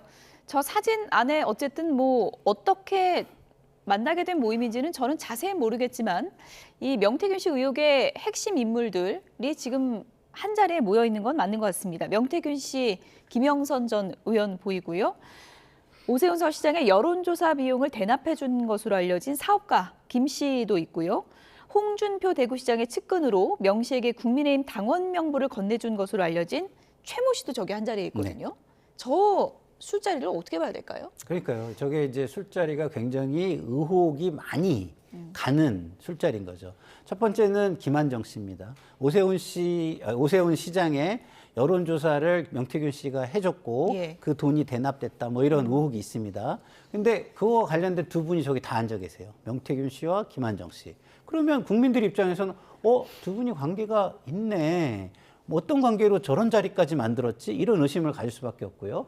홍준표 시장의 측근도 마찬가지입니다. 지금 명태균 씨의 여론조사를 하는 데 있어서 당원 명부가 유출됐다는 의혹이 있습니다. 그러면 국민들 입장에서 충분히 유출이 될 수 있겠네라는 의혹을 가질 수가 있습니다. 그런데 저 사진을 보고 저게 무슨 의미가 있냐라고 만약에 얘기를 한다면 그건 국민들의 의혹을 무시하겠다. 우리 그냥 힘 있고 우리가 영향력 있으니까 그냥 우리가 무시하고 가면 아무 일이 없을 것이다. 이렇게 생각하는 것 같기 때문에 그런 인식은 국민들에게 용납되기 어렵다. 이런 말씀을 드립니다. 시점도 창원 첨단산업단지가 발표되고 나서 4월경에 김한정 씨 제주도 별장이라고 하니까 이제 시점과 장소 그리고 등장 인물들이 심상치가 않다. 이게 염 의원의 주장이거든요. 근데 저기에 뭐 오세훈 시장의 측근이니 홍준표 시장의 측근이니 하는 분들이 있다고 하지만 그분들이 실질적으로 두 분과 얼마나 가까운 사이인지도 잘 모르겠고 정치권에서 측근들은 다 겹쳐요. 이 사람과 가까운 사람이 저 사람과 가깝기도 하고 실질적으로 오세훈 시장이나 홍준표 시장이 있는 것도 아니고 정치권 여기저기로 오가면서 뭐 유력 인사들과 인맥을 맺는 사람들이 저 자리에 있다고 해서 저 사진을 보고 오세훈 시장이나 홍준표 시장에게 책임론을 전가하는 건 전 상식적으로 맞지 않다고 보고 문제는 역시나 김영선 전 의원이죠. 이분이 저 때는 아마 국회의원 신분이었을 겁니다. 21대 총선 전이니까. 옛날에 한나라당 대표까지 했던 중진 여성 국회의원이 명태균 씨와 어떤 관계인지는 몰라도 명태균 씨를 유력자들이나 뭐 정치권 사람들에게 소개시켜주고 관련된 창원 지역의 정보도 주고 했다는 거잖아요. 그래서 저는 보수 진영의 일이라 하더라도 김영선 전 의원이나 명태균 씨를 감쌀 생각이 추호도 없습니다. 다만 여기까지 드러나는 것 이상으로 오세훈 시장과 홍준표 시장에게 뭔가 책임을 묻고 의혹을 제기하려면 조금의 구체적인 근거라도 나와 있는데 그냥 아는 사람들이 명태균 씨와 술자리 같이 했다는 것만으로 그 책임을 지라고 하면 저만 해도 또 우리 존경하는 김상희 평론가님만 해도 정치권에 아는 사람이 정말 몇 트럭은 될 텐데 우리와 알고 가까운 사람들이 문제적 인물과 술자리하는 사진 찍혔다고 해서 장해찬, 김상일이 책임져라라고 한다면 저희 입장에서는 얼마나 황당한 일이겠어요. 예. 그래서 뭔가 오세훈 시장이나 홍준표 시장이 구체적으로 개입을 했거나 예. 명태균 씨 등에게 특혜를 제공한 근거나 정황은 아직까지 안 나오거든요. 뭐 홍준표 시장 가까운 인물 조은희 의원 서초구 이제 공천 준다 뭐 이런 말 있었는데 그분 경선에서 떨어졌잖아요. 예. 이게 특혜면은 전략공천 시의원 주면 아무 말도 안 나와요. 시의원은. 예. 근데 경선 붙어서 떨어졌는데 그게 무슨 특혜고 관계가 있겠습니까? 결국 예. 명태균 씨가 자기 영향력을 과장해서 지역 사람들, 그러니까 중앙 정치에 좀 어두운 분들에게 내 말만 들으면 이것도 해주고 저것도 되고 한다 했는데 막상 창원 아닌 서울에서 이루어진 건 거의 없어요. 그래서 제가 이분을 허풍쟁이라고 하는 거고 이분이 연루된 법적인 문제는 아마 창원 지역 김영선 전 의원과의 문제에서 좀 국한되지 않을까 말씀을 드리는 이유입니다. 저 사진도 명 씨가 직접 올렸다가 삭제한 사진이라 그러는데 일종의 좀 인맥과시 그런 목적도 좀 있었을까요? 그렇겠죠. 뭐 내가 이런 예. 사람들과 함께 한다. 또 예. 저 자리에 김영선 전 의원도 있었으니까 예. 그런 이 허풍용이고 정치권에서 일을 제대로 하는 사람은 정치인들이나 유력자들과 찍은 사실 안 올립니다. 예. 네, 웬만하면 정말 예. 공식적인 어떤 용도가 아니면. 근데 이렇게 누구 만나서 사진 찍어 올리는 것 자체가 우리가 다 알지만 지금 김상일 평론가님 웃으시잖아요. 제가 무슨 말하는지 아시잖아요. 이거 예. 이상하게 허풍하는 허풍쟁이들이나 이런 사진 예. 올리는 거죠. 예. 근데 이런 겁니다. 좀 전에 뭐 정치권에 많은 분들이 겹친다. 겹칠 수 있죠. 장해찬 최고하고 저하고 가깝잖아요. 같이 밥도 먹고 술도 먹어요. 예. 그 자리에 사진 올릴 수 있죠. 예. 근데 장해찬 의원 최고와 저와의 관계에서 의혹이 지금 제기된 게 있나요? 없잖아요. 근데 만약에 의혹이 제기되고 그런 사진이 올라온다면 저는 답을 해야 되고 장해찬 의원도 답을 해야 되는 거예요. 어디까지 이런 관계였으니까 방송에서 만난 사이고 친해서 이렇게 인간적으로 서로 좋아해 주는 예. 관계고 해서 만났고 그렇지만 공적인 문제에 있어서 서로 뭐 불법적이거나 이런 것들을 가지고 모의하거나 그걸 한 적이 없다. 뭐 얼마든지 밝혀봐라, 수사해봐라. 이렇게 할 수 있는 거거든요. 예. 그렇잖아요. 그리고 심지어는 장해찬 최고와 저만의 부분만을 압수수색하겠다 그러면 그걸 한정적으로 변호사 입회하에 제가 내줄 수도 있는 겁니다. 왜? 그것이 의혹이 있기 때문에. 근데 저 의혹이 뭔가요?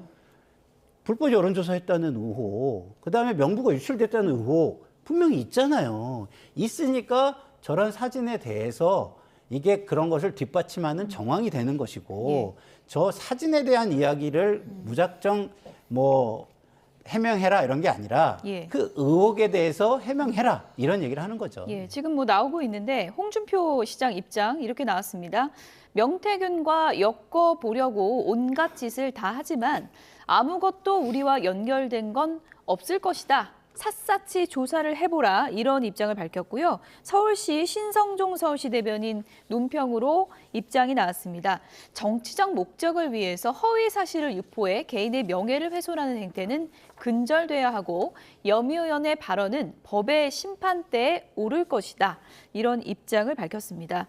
이렇게 명태균 씨 의혹이 커지고 있는 그런 상황에서 오세훈 시장이 출장 하루 전에 일정을 취소했다 그러더라고요. 그래서 그 맥락이 혹시 명태균 씨 의혹 때문인가? 이런 의혹의 시선이 있는 것 같은데 그건 어떻게 보세요? 일단 공식적으로는 예. 지금 코레일과 서울교통공사 파업을 앞두고 있기 때문에 겨울철 서울 시민들 불편을 방지하고 대비하기 위해서 취소를 했지만 아마 본인을 향한 여러 가지 음모론이나 또 야권의 공격이 제기되고 있기 때문에 그리고 여권에서도 보면 오세훈 시장이나 홍준표 시장이 지금 여권의 한동훈 지도부와 가까운 편은 아니잖아요. 그러니까 적극적으로 비호해주는 스피커들이 많지는 않은 것 같아요. 예. 그래서 이게 정무적 대응이 필요하다고 느꼈을 수도 있겠죠. 그런데 지금 보면 아까 우리 김상희 평론가께서 밝히라고 하셨는데 오 시장이나 홍 시장이나 다 밝혔어요. 오 시장은 김영선 의원 소개로 2번 만난 게 전부다. 근데 5선 국회의원이 누구 사람 소개시켜주는데 문전박대할 수는 없잖아요. 근데 2번 만났고 오 시장 측근 중에 최고 핵심이라고 할 수 있는 강철원 전 부시장과 고성을 내면서 사람들 보는 앞에서 싸웠다. 그러니까 저도 이제 서울시의 오세훈 시장 측근들을 잘 알지만 예. 제가 알기로 강철원 부시장과 그 정도로 싸우면 오세훈 시장 주변에서 발을 붙일 수가 없어요. 그 정도로 핵심적인 인물이거든요. 그러니까 2번 만났다는 해명이 맞을 수 있다. 그렇죠. 예, 그리고 맥락을 강 보면. 전 예. 부시장 이름까지 거론하면서 캠프에서 충돌이 있었고 더 이상 뭘 할 수 없었다라고 예. 말했는데 예. 그 외에 사실 뭘 더 밝혀야 하는가. 그 김모 씨라는 사업가가 뭐 비용을 대납한 부분에 대해서 그러면 그 김모 씨가 본인이 뭐 오 시장에게 이걸 보고했다거나 뭐 그런 어떤 증거나 진술들이 나와야 되는데 연결고리는 거기서 끊겨 있거든요. 예. 홍준표 시장도 마찬가지입니다. 김영선 전 의원의 보좌관 출신이 자기 자비로 뭔가 좀 이 정치적인 여론조사를 받아서 잘 해보려고 잘 보이려고 명태균 씨에게 돈을 줬다는 거지. 그게 홍 시장 측근이나 홍 시장 쪽과 개입된 여지가 전혀 안 나오고 있잖아요. 예. 근데 해명을 했는데도 자꾸 뭐 있지 하는 형국이라 예. 여기서 뭘 더 해명할 수 있을 게 있나 잘 모르겠습니다. 간략하게 부탁드립니다. 근데 예. 우리 뭐 장해찬 최고께서는 예. 그쪽을 좀 이렇게 옹호하셔야 되는 입장이니까 저런 말씀하시는 게 장해찬 이해가 전 최고위원은 되는데 옹호해야 되는 입장이어서 그렇게 얘기하는 분은 아닙니다. 아니 뭐좀 전 바꿔요 요새. 진영이 모두각이에요, 이제 모두각. 보수 진영에 계시니까 예. 그런 건데 이런 거예요. 오세훈 시장이 처음부터 이렇게 해명을 했으면 좀 나았을 거예요. 근데 처음에는 아예 관계가 없는 것처럼 얘기했어요. 근데 공적인 부분에 대해서 의혹이 제기가 됐으면은 책임 있게 답변을 하셔야 되거든요. 근데 캠프의 강철원 전 부시장, 저도 친한 분이지만 예. 그분에게 물어보지 않고 답변했잖아요. 그리고 이제 와가지고는 여론조사 가지고 왔었는데 예. 그 항목 가지고 뭐 내지는 방식 가지고 문제가 있어서 부닥쳐가지고 이런 게 뭐 되냐 이러면서 감정 싸움이 일어났다. 여론조사에 대해서 당신이 뭘 하냐 이렇게 났다는 거 아니잖아요. 말이잖아요.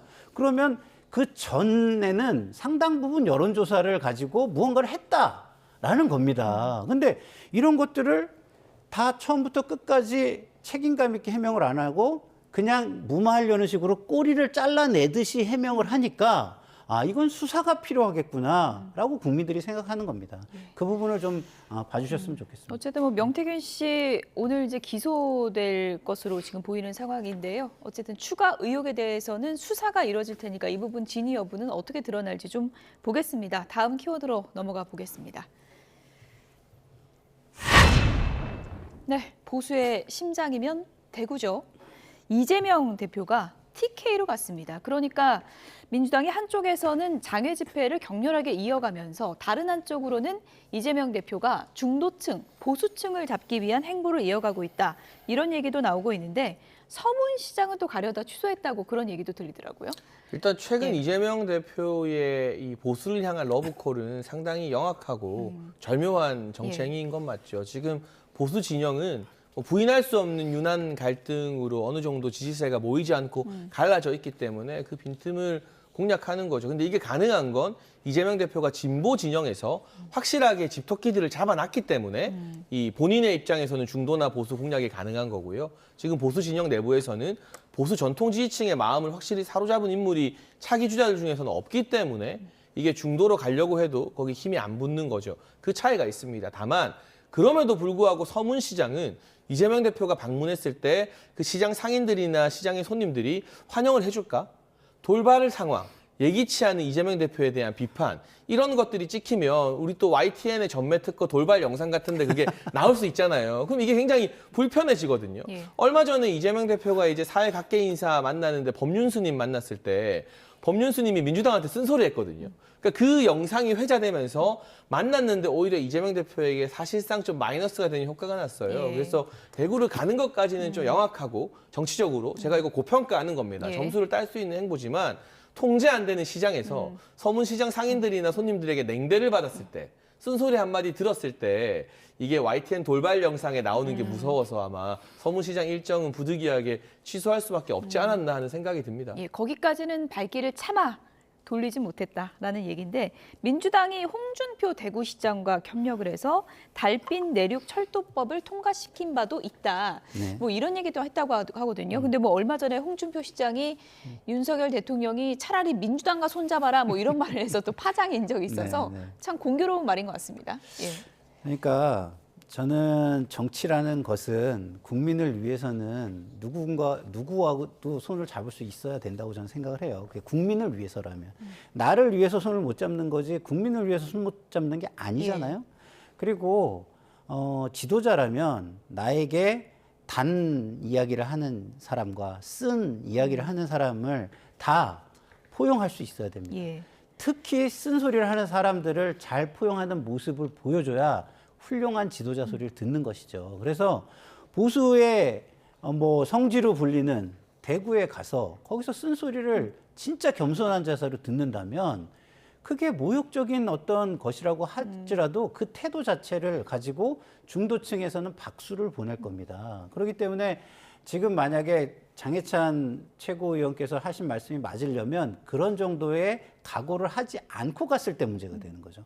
그럴 경우 어떻게 됩니까? 그거에 대해서 대응을 하게 되잖아요. 예. 그러면 그 대응이 힘 있는 자가 힘 없는 자에게 하는 모습으로 비춰지기 때문에 안 좋은 거지. 예. 힘 있는 자가 힘 없는 분들에게 가서 쓴소리 듣고 거기에서 뭐 심지어 과거에는 계란을 얻어맞아도 그게 오히려 정치적으로 도움이 됐지 않습니까? 예. 그런 차원에서 본다면은 저는 오히려 장해찬 최고께서 말씀하신 그런 이유 때문에 못 갔다면 그건 각오가 부족했다. 그래서 각오를 좀 더 하고 다음에는 꼭 가셔라 이런 말씀을 드리고 싶습니다. 홍준표 시장도 만날 줄 알았는데 안 만났던데 만약에 찾아갔다면 이재명 대표를 홍준표 시장이 굉장히 좀 환영했을 것 같습니까? 환영이라기보다는 홍준표 시장은 또 띄워주기도 했다가 쓴소리도 잘하고 하니까요. 그런데 중요한 건 우리가 예산안 국면 지금 맞이하고 있지만 어쨌거나 국회에서는 민주당이 협의해 주지 않으면 정부뿐만이 아니라 지자체의 예산도 통과가 되지 않는다는 점이에요. 그래서 정치적으로 이재명 대표와 격렬하게 대립하고 비판하더라도 또 예산이나 민생과 관련해서는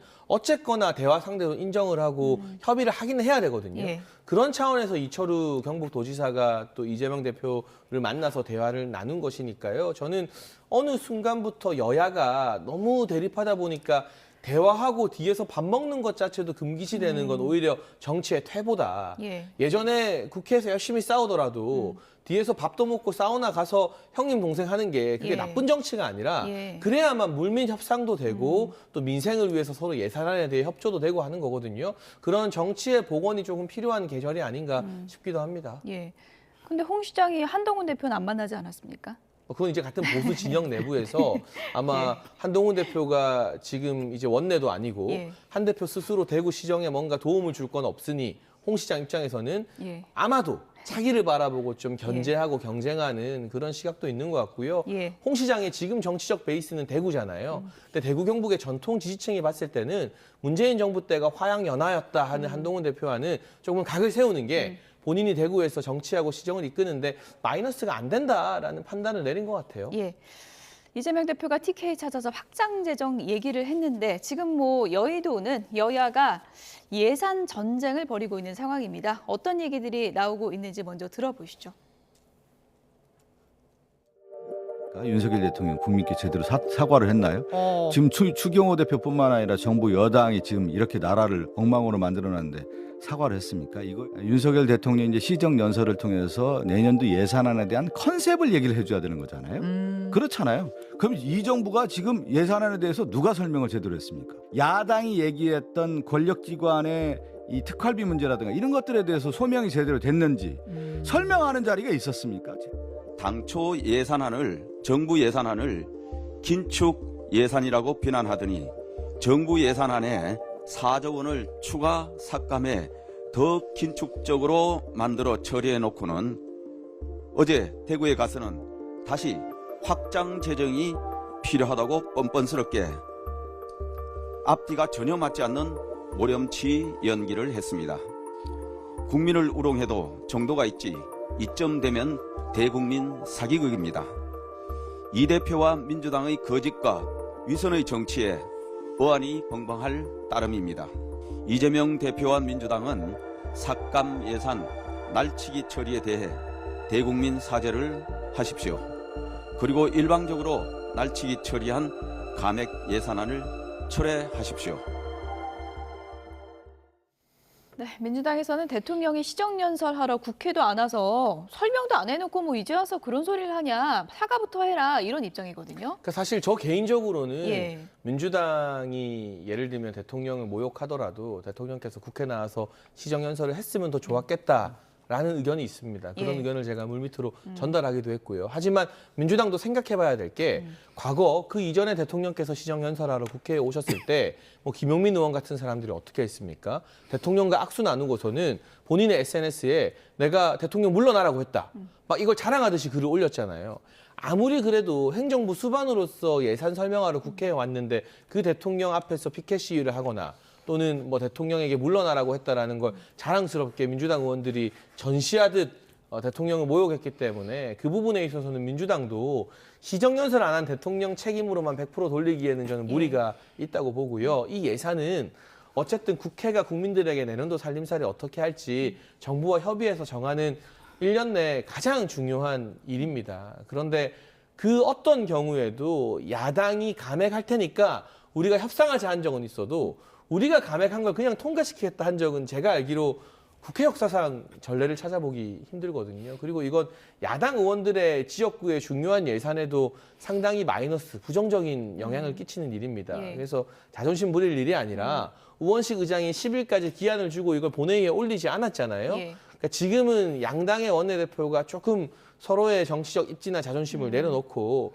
예산안 협상을 위해서 제가 아까 말한 것처럼 국회에 사우나 있어요. 예. 거기서 두 분이 만나시든 몰래 어디 조용한 데서 식사를 하시든 좀 만나서 이거는 이야기해야지. 안 그러면 내년도 나라 살림살이가 지장을 받게 생겼습니다. 예, 어쨌든 지금 현재까지는 여야가 서로 물러나지 않겠다 이런 입장이고요. 민주당은 이러다 우리가 더 깎을 수도 있다 이렇게 엄포를 놓고 있습니다. 양문석 의원은 이런 글을 올리기도 했습니다. 함께 보시죠. 국민의 혈세가 김건희의 왕비놀이, 윤석열의 왕놀이에 한 푼도 쓰이지 못하게 해야 한다. 4조 원의 삭감 정도로는 오만한 집단이 끄덕하지 않는다. 도대체 개선의 여지가 없다. 이런 강도 높은 글을 썼거든요. 그러니까 민주당은 국힘 그렇게 계속 나오면 우리는 더 깎겠다. 이런 얘기도 지금 내부에서 있나 봐요. 양문석 의원이 민주당을 대표한다 그러면 예. 민주당 당원 중에 참 이렇게 창피해야 할 사람이 저는 많다고 생각하니까 다른 분 이야기를 좀 써주시면 감사하겠다는 더 생각이 깎을 수 들고요. 있다는 박찬대 원내대표도 얘기했습니다. 뭐 그러니까 박찬대 원내대표의 얘기로 좀 써주셨으면 예. 좋겠다 이런 말씀을 드리고요.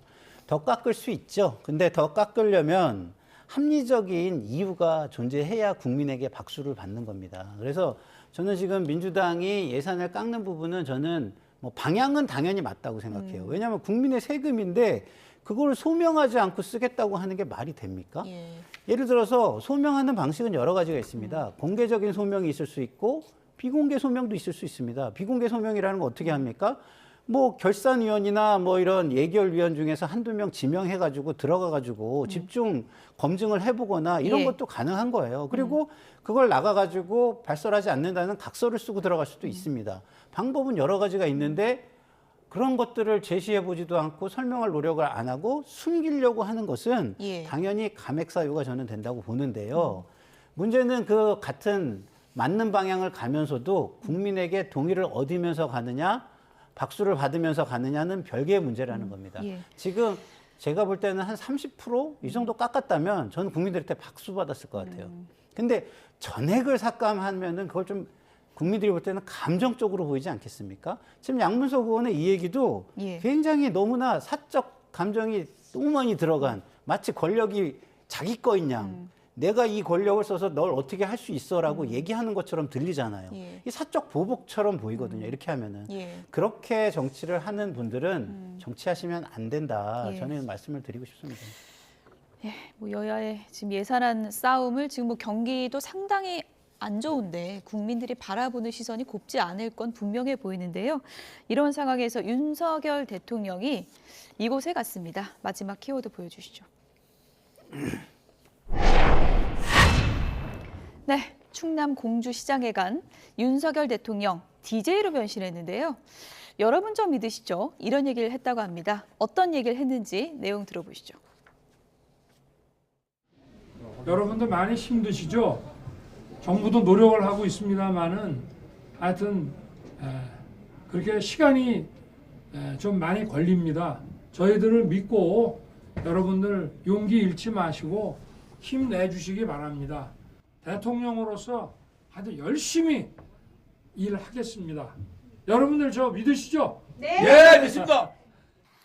정부는 어려움을 겪고 계신 소상공인 자영업자 여러분을 위해 역대급의 지원을 펼쳐 나가겠습니다. 우리 정부는 출범하자마자 과감하게 추경을 편성해서 여러분에게 30조 원 이상을 지원했습니다. 하지만 글로벌 고금리 상황으로 이자 부담이 지속되고 내수 회복이 늦어지면서 어려움이 풀리지 않고 있습니다. 전례 없는 상황인 만큼 전례 없는 지원을 펼치겠습니다. 백종원 씨는 민간 상권 기획으로 예산 시장을 확 바꿔놓으셨습니다. 이런 일을 담당할 민간 상권 기획자를 앞으로 1,000명 육성하겠습니다.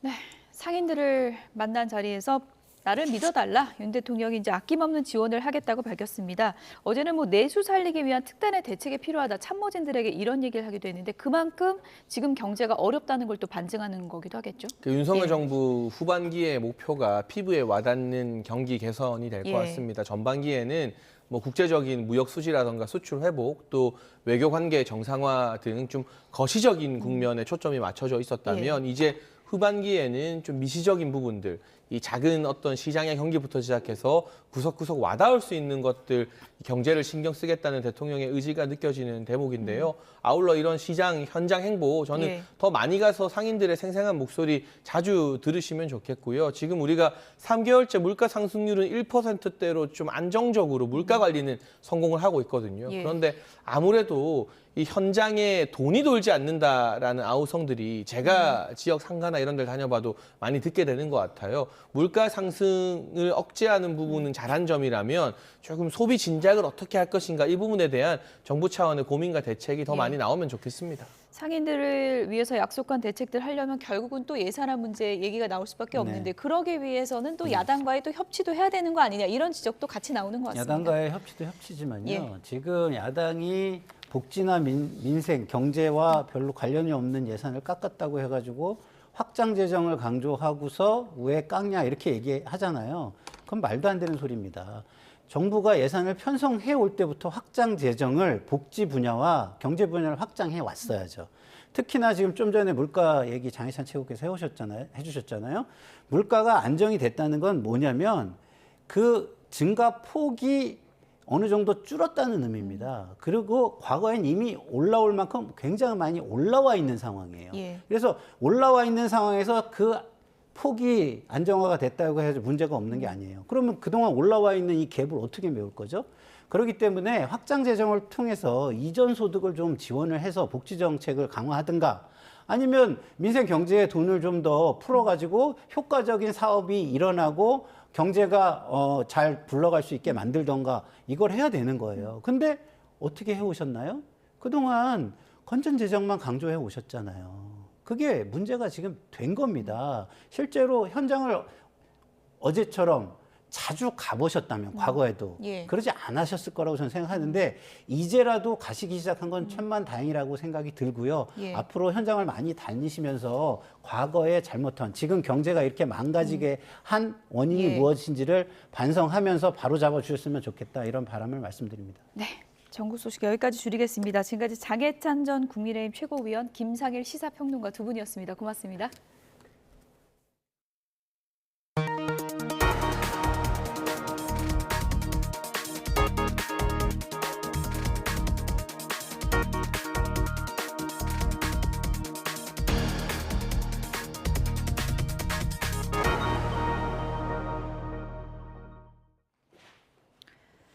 정부와 의료계 대화 창구였던 여의정 협의체가 출범 20일 만에 자초되면서 의정 갈등은 다시 안개 속 국면을 맞았습니다. 어제부터 시작된 대한의사협회 신임 회장 선거 결과에 따라 향후 대정부 투쟁 수위가 결정될 것으로 보입니다. 권민석 기자입니다. 비상대책위 체제로 운영 중인 의료계 최대 단체인 대한의사협회가 차기 회장 선거에 착수했습니다. 이틀간 후보 등록을 받고 다음 달 2일부터 사흘간 투표를 진행해 신임 회장을 선출할 예정입니다. 현재까지 강희경 서울의대 교수 비대위원장과 김태구 전국광역시도 의사협의회장, 이동욱 경기도 의사회장, 주수호 전 의협회장, 최한나 의협 대변인이 출마를 공식화했습니다. 5명을 성향으로 분류하면 1대4 구도인데 온건파라는 강 위원장마저 정부의 태도 변화를 우선하고 있습니다. 의정 갈등 해법을 다룬 여의정 협의체가 3주 만에 중단된 악재 속에 누가 되더라도 조속한 의정대화 복원을 기대하기 쉽지 않은 이유입니다. 납득하기 어려운 이유로 거부하면서 정책의 변화는 있을 수 없다는 한치도 물러나지 않는 일관된 입장에 우리는 절망하지 않을 수 없었습니다. 또 의협 비대위원인 박단 전공의 대표는 2025년도 의대 모집 정지가 최선이라고 거듭 주장했지만 대통령실 고위 관계자는 YTN과 통화에서 수많은 기회를 줬는데도 돌아오지 않은 책임과 손해는 전공의와 의대생 몫이라고 선을 그었습니다. 내년 초 뽑히는 의협 차기 집행부가 이 같은 극명한 인식차를 극복하고 사태 해결의 동력을 마련할 수 있을지 관심입니다. YTN 권민석입니다.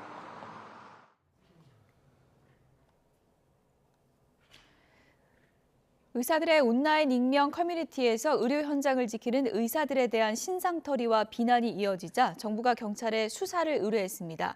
일반으로 근무하는 A씨가 의사 커뮤니티에서 벌어지는 집단 린치를 폭로합니다라는 제목으로 올린 게시글에 의사들이 한 달 가까이 A씨의 신상 정보를 공개하며 협박과 욕설을 일삼은 내용이 사진으로 올라왔습니다. A씨는 의료 공백이 장기화하면서 경제적인 이유로 일반으로 일하고 있는데 이때부터 의사들만 가입할 수 있는 커뮤니티에서 집단적인 괴롭힘이 이어지고 있다고 밝혔습니다. 대통령실이 의대 증원에 반발하는 의료계를 향해 강성 주장에만 너무 매몰되지 않기를 바란다고 밝혔습니다. 장상윤 사회수석은 오늘 방송에 나와서 정부는 의대 정원에 대해 일관된 입장을 내고 있고 의료계 안에도 합리적인 의견을 가진 분이 많다며 이같이 말했습니다. 또 의료단체 이탈로 여의정협의체가 중단된 데 대해서는 2025학년도 의대 정원 문제가 걸림돌이 돼 논의 진전이 어려워 냉각기를 갖자는 것이라며 언제든 테이블에 앉아 재개할 수 있다고 전망했습니다.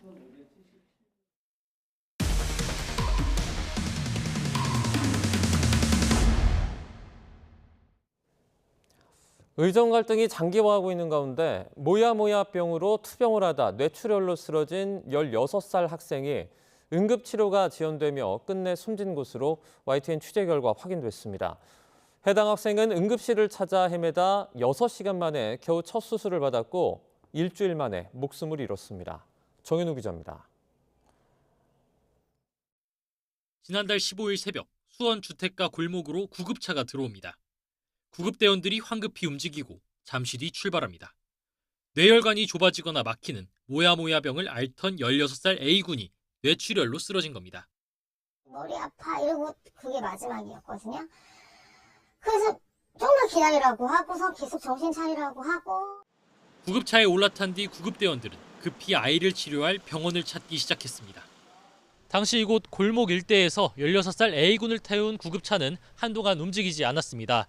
A군을 받아줄 응급실을 찾기 위해 전화를 돌리는 중이었기 때문입니다. 인근 중소병원과 대학병원 두 곳을 포함해 할 수 있는 데까지 모두 연락을 취했지만 진료가 가능하다는 곳은 없었습니다. 빠꾸놓고 계속 전화하더니 뭐 오셔도 지금 뭐 안 돼요. 그럼 오시면 오세요. 이렇게 말해가지고. 겨우 집에서 9km 떨어진 응급실 한 곳이 연결됐고 첫 신고 70분 만에야 병원에 도착했습니다. 너무 무서웠어요. 이러다 잘못되겠다. 아무데도 안 받아주고 진짜 너무 할 수 있는 게 없었어요, 제가. 하지만 해당 병원은 수술이 어렵다며 다른 곳으로 안내했고 이 과정에서 또 4시간이 흘러 첫 신고 6시간 만에야 학생은 수술대에 올랐습니다. 제때 적절한 치료를 받지 못한 A군은 사경을 헤매다 결국 일주일 만에 세상을 떠났습니다. YTN 정현우입니다. 앞서 보도대로 뇌출혈로 쓰러진 A군이 수술대에 오른 건 첫 신고 뒤 6시간 만이었습니다. 치료 골든타임을 이미 놓친 것으로 보이는데 이 과정에서 대학병원 여러 곳도 이런저런 이유로 줄줄이 진료를 거부한 것으로 확인됐습니다. 이어서 신규혜 기자가 취재했습니다. 모야모야병을 앓다 뇌출혈로 쓰러진 A군은 첫 신고 뒤 70분 만에 수원 권선구에 있는 병원에 도착합니다. 당시 의료진은 희귀병의 뇌출혈까지 확인되자 치료가 불가능하다고 판단하고 다른 병원 전원을 결정합니다. 그래도 왔으니까 빨리 이제 이 안에 하면 되겠다는데 저희 어머니 죄송한데 수술이 안 돼요. 저희는 뭐 장비랑 선생님이 없어요. 이렇게 얘기하더라고요. 해당 병원에서 다른 대형 병원에 긴급 연락했던 내용을 입수해 살펴봤습니다. 서울에 있는 대학병원은 중환자실에 자리가 없다는 이유로 용인에 있는 대학병원도 인력 문제로 답변에 시간이 걸린다. 수원에 있는 대학병원 역시 전원이 불가하다고 알려왔습니다. 다른 한 곳은 아예 연락조차 닿지 않았습니다. 그 병 자체가 그렇게 쉬운 병은 아니라고 하더라고요. 그때 약물 출연하셨던 것 같은데. 결국 중앙응급의료센터에 응급 상황을 올려 다시 이 병원에서 15km 떨어진 군포에 있는 병원에서 처신고 뒤 6시간 만에야 수술을 받았습니다. 하지만 목숨을 살리지는 못했습니다. 남편이 저한테 그냥 보내주자. 고생했으니까 보내주자고. 우리가 너무 많이 잡았다고. A군을 받아주지 않은 대학병원들은 YTN에 중환자실에 자리가 없어 불가능했다. 또는 응급실에 내원하더라도 의료진이 없어 배후 진료가 어려웠다고 해명했습니다. 의정 갈등의 여파로 인한 의료 공백 때문으로 추정되는데 생때 같은 아들을 잃은 엄마는 지금도 품에서 자식을 놓지 못하고 있습니다. 지금도 못 보내고 있어요. 사실은 제가 실감도 안 나고. 그 의사 선생님들도 이렇게 사람들이 죽고 나가는 거 알면은 마음이 안 좋지 않을까요? YTN 신기입니다. 네, 차량 안 운전대 아래에 뭔가가 얼굴을 빼꼼 내밀고 있죠. 자세히 보시면 보입니다. 호주 멜버른에서 고속도로를 주행 중이던 한 여성의 차량에 갑자기 뱀이 나타난 겁니다. 운전자는 발에 뭔가가 있다는 것 같아서 봤더니 뱀이 다리로 기어오르고 있었다고 밝혔는데요. 누구라도 놀랄 수밖에 없는 아찔한 상황에서 여성은 침착하게 차를 세운 뒤 밖으로 나와서 경찰에 도움을 요청했습니다. 전문가가 출동해서 확인해 보니까 맹독성 뱀인 호랑이 뱀이었다고 하는데요. 주변을 지나던 다른 운전자들은 이런 상황을 믿기 힘든 듯 바라봤습니다. 운전 중에 갑자기 등장한 뱀, 당사자는 얼마나 가슴이 철렁 내려앉았을까요? 아무쪼록 큰 사고가 없어서 다행인 것 같습니다. 중국에 있는 광둥성 둥관시 한 고속도로입니다. 한 자동차가 시속 100km의 빠른 속도로 달리고 있는데요. 막히는 것 없이 잘 달린다 싶은 순간에 갑자기 자동차 앞부분 후드가 이렇게 열리면서 앞유리를 완전히 가려버립니다. 한순간에 시야가 완전히 차단돼 버렸습니다. 당황스러움을 넘어서 도대체 어떻게 해야 할지 머릿속이 하얘질 수밖에 없을 것 같은데요. 다행히 운전자는 곧바로 비상등을 켜고 긴급 신호를 보낸 뒤에 갓길에 정차를 했고 이렇게 보시는 것처럼 무사히 차를 수습했다고 합니다. 별다른 사고가 없어 천만 다행인데 운전자 입장에서는 등골이 서늘해지는 순간이었을 것 같네요. SUV 차량 한 대가 이렇게 쇼핑몰로 돌진을 합니다. 이 건물 안에서 왔다 갔다 하기를 여러 차례 갑판대를 차로 부순 뒤에 이 차는 금고를 싣고 떠났습니다. 현지 시간으로 지난달 29일 호주 멜버른에서 도난 차량 번호판을 단 SUV 운전자가 가게 7곳을 부수고 금고 1개를 훔쳐서 달아났습니다. 사건 당시 매장은 아직 문을 열기 전이었고요. 다친 사람은 없었다고 CNN이 보도했습니다. 현재 경찰이 범인들을 추적하고 있습니다. 프랑스 파리 한복판 샹젤리제 거리에 넷플릭스 드라마 오징어 게임 속에 술래저 인형인 영희가 우뚝 서 있습니다. 네, 맞은편엔 보시는 것처럼 녹색 운동복 차림의 참가자 456명이 시작 신호를 기다리고 있는데요. 오는 26일 오징어 게임 시즌2 공개를 앞두고 파리 샹젤리제 거리에서 무궁화 꽃이 피었습니다. 게임이 펼쳐졌습니다. 드라마에 나온 놀이를 직접 체험하는 자리로 무작위 추첨으로 456명이 3개 팀으로 나뉘어서 게임을 진행했다고 하는데요. 결승선을 향해 달리다 서다를 반복하는 동안 작은 움직임 하나까지 잡아내기 위해서 참가자들 몸에는 움직임을 감지하는 센서까지 부착이 됐고요. 드라마 장면 그대로 탈락자들은 곧바로 그 자리에서 검은 가면과 분홍색 유니폼을 입은 진행 요원들에게 끌려나갔습니다. 행사는 1시간 정도 진행이 됐는데요. 현지 언론은 물론 누리꾼들의 반응이 뜨거웠는데 한 언론은 진짜 드라마 같다라고 표현을 했습니다. 네, 바이든 미국 대통령의 부인인 질 바이든 여사가 올해 백악관 크리스마스 트리와 장식을 공개했습니다. 미국에서는 매년 크리스마스마다 영부인이 직접 나서서 하나의 주제로 백악관을 장식하는데요. 올해의 주제는 평화와 빛의 계절로 80색으로의 크리스마스 트리 트리에 무려 2만 8천 개 이상의 장식품과 16만 5천 개 이상의 조명이 달렸다고 합니다.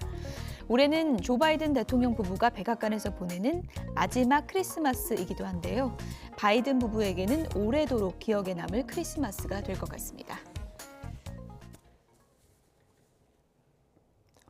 조 바이든 미국 대통령이 퇴임을 앞두고 차남의 사면을 결정한 데 대해서 미 백악관은 트럼프 측의 정치 공세를 막기 위해서라고 해명했습니다.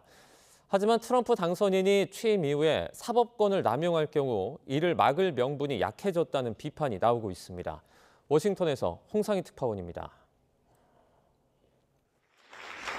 백악관에서 열린 크리스마스 행사를 마친 질 바이든 여사에게 질문이 이어졌습니다.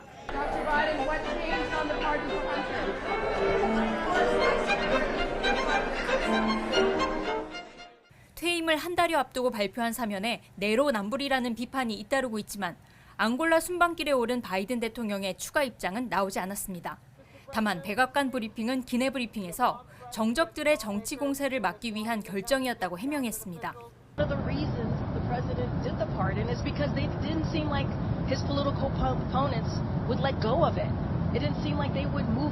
사면을 정치적 목적으로 무기화했다는 트럼프 당선인의 비판에도 동의하지 않는다고 강조했습니다.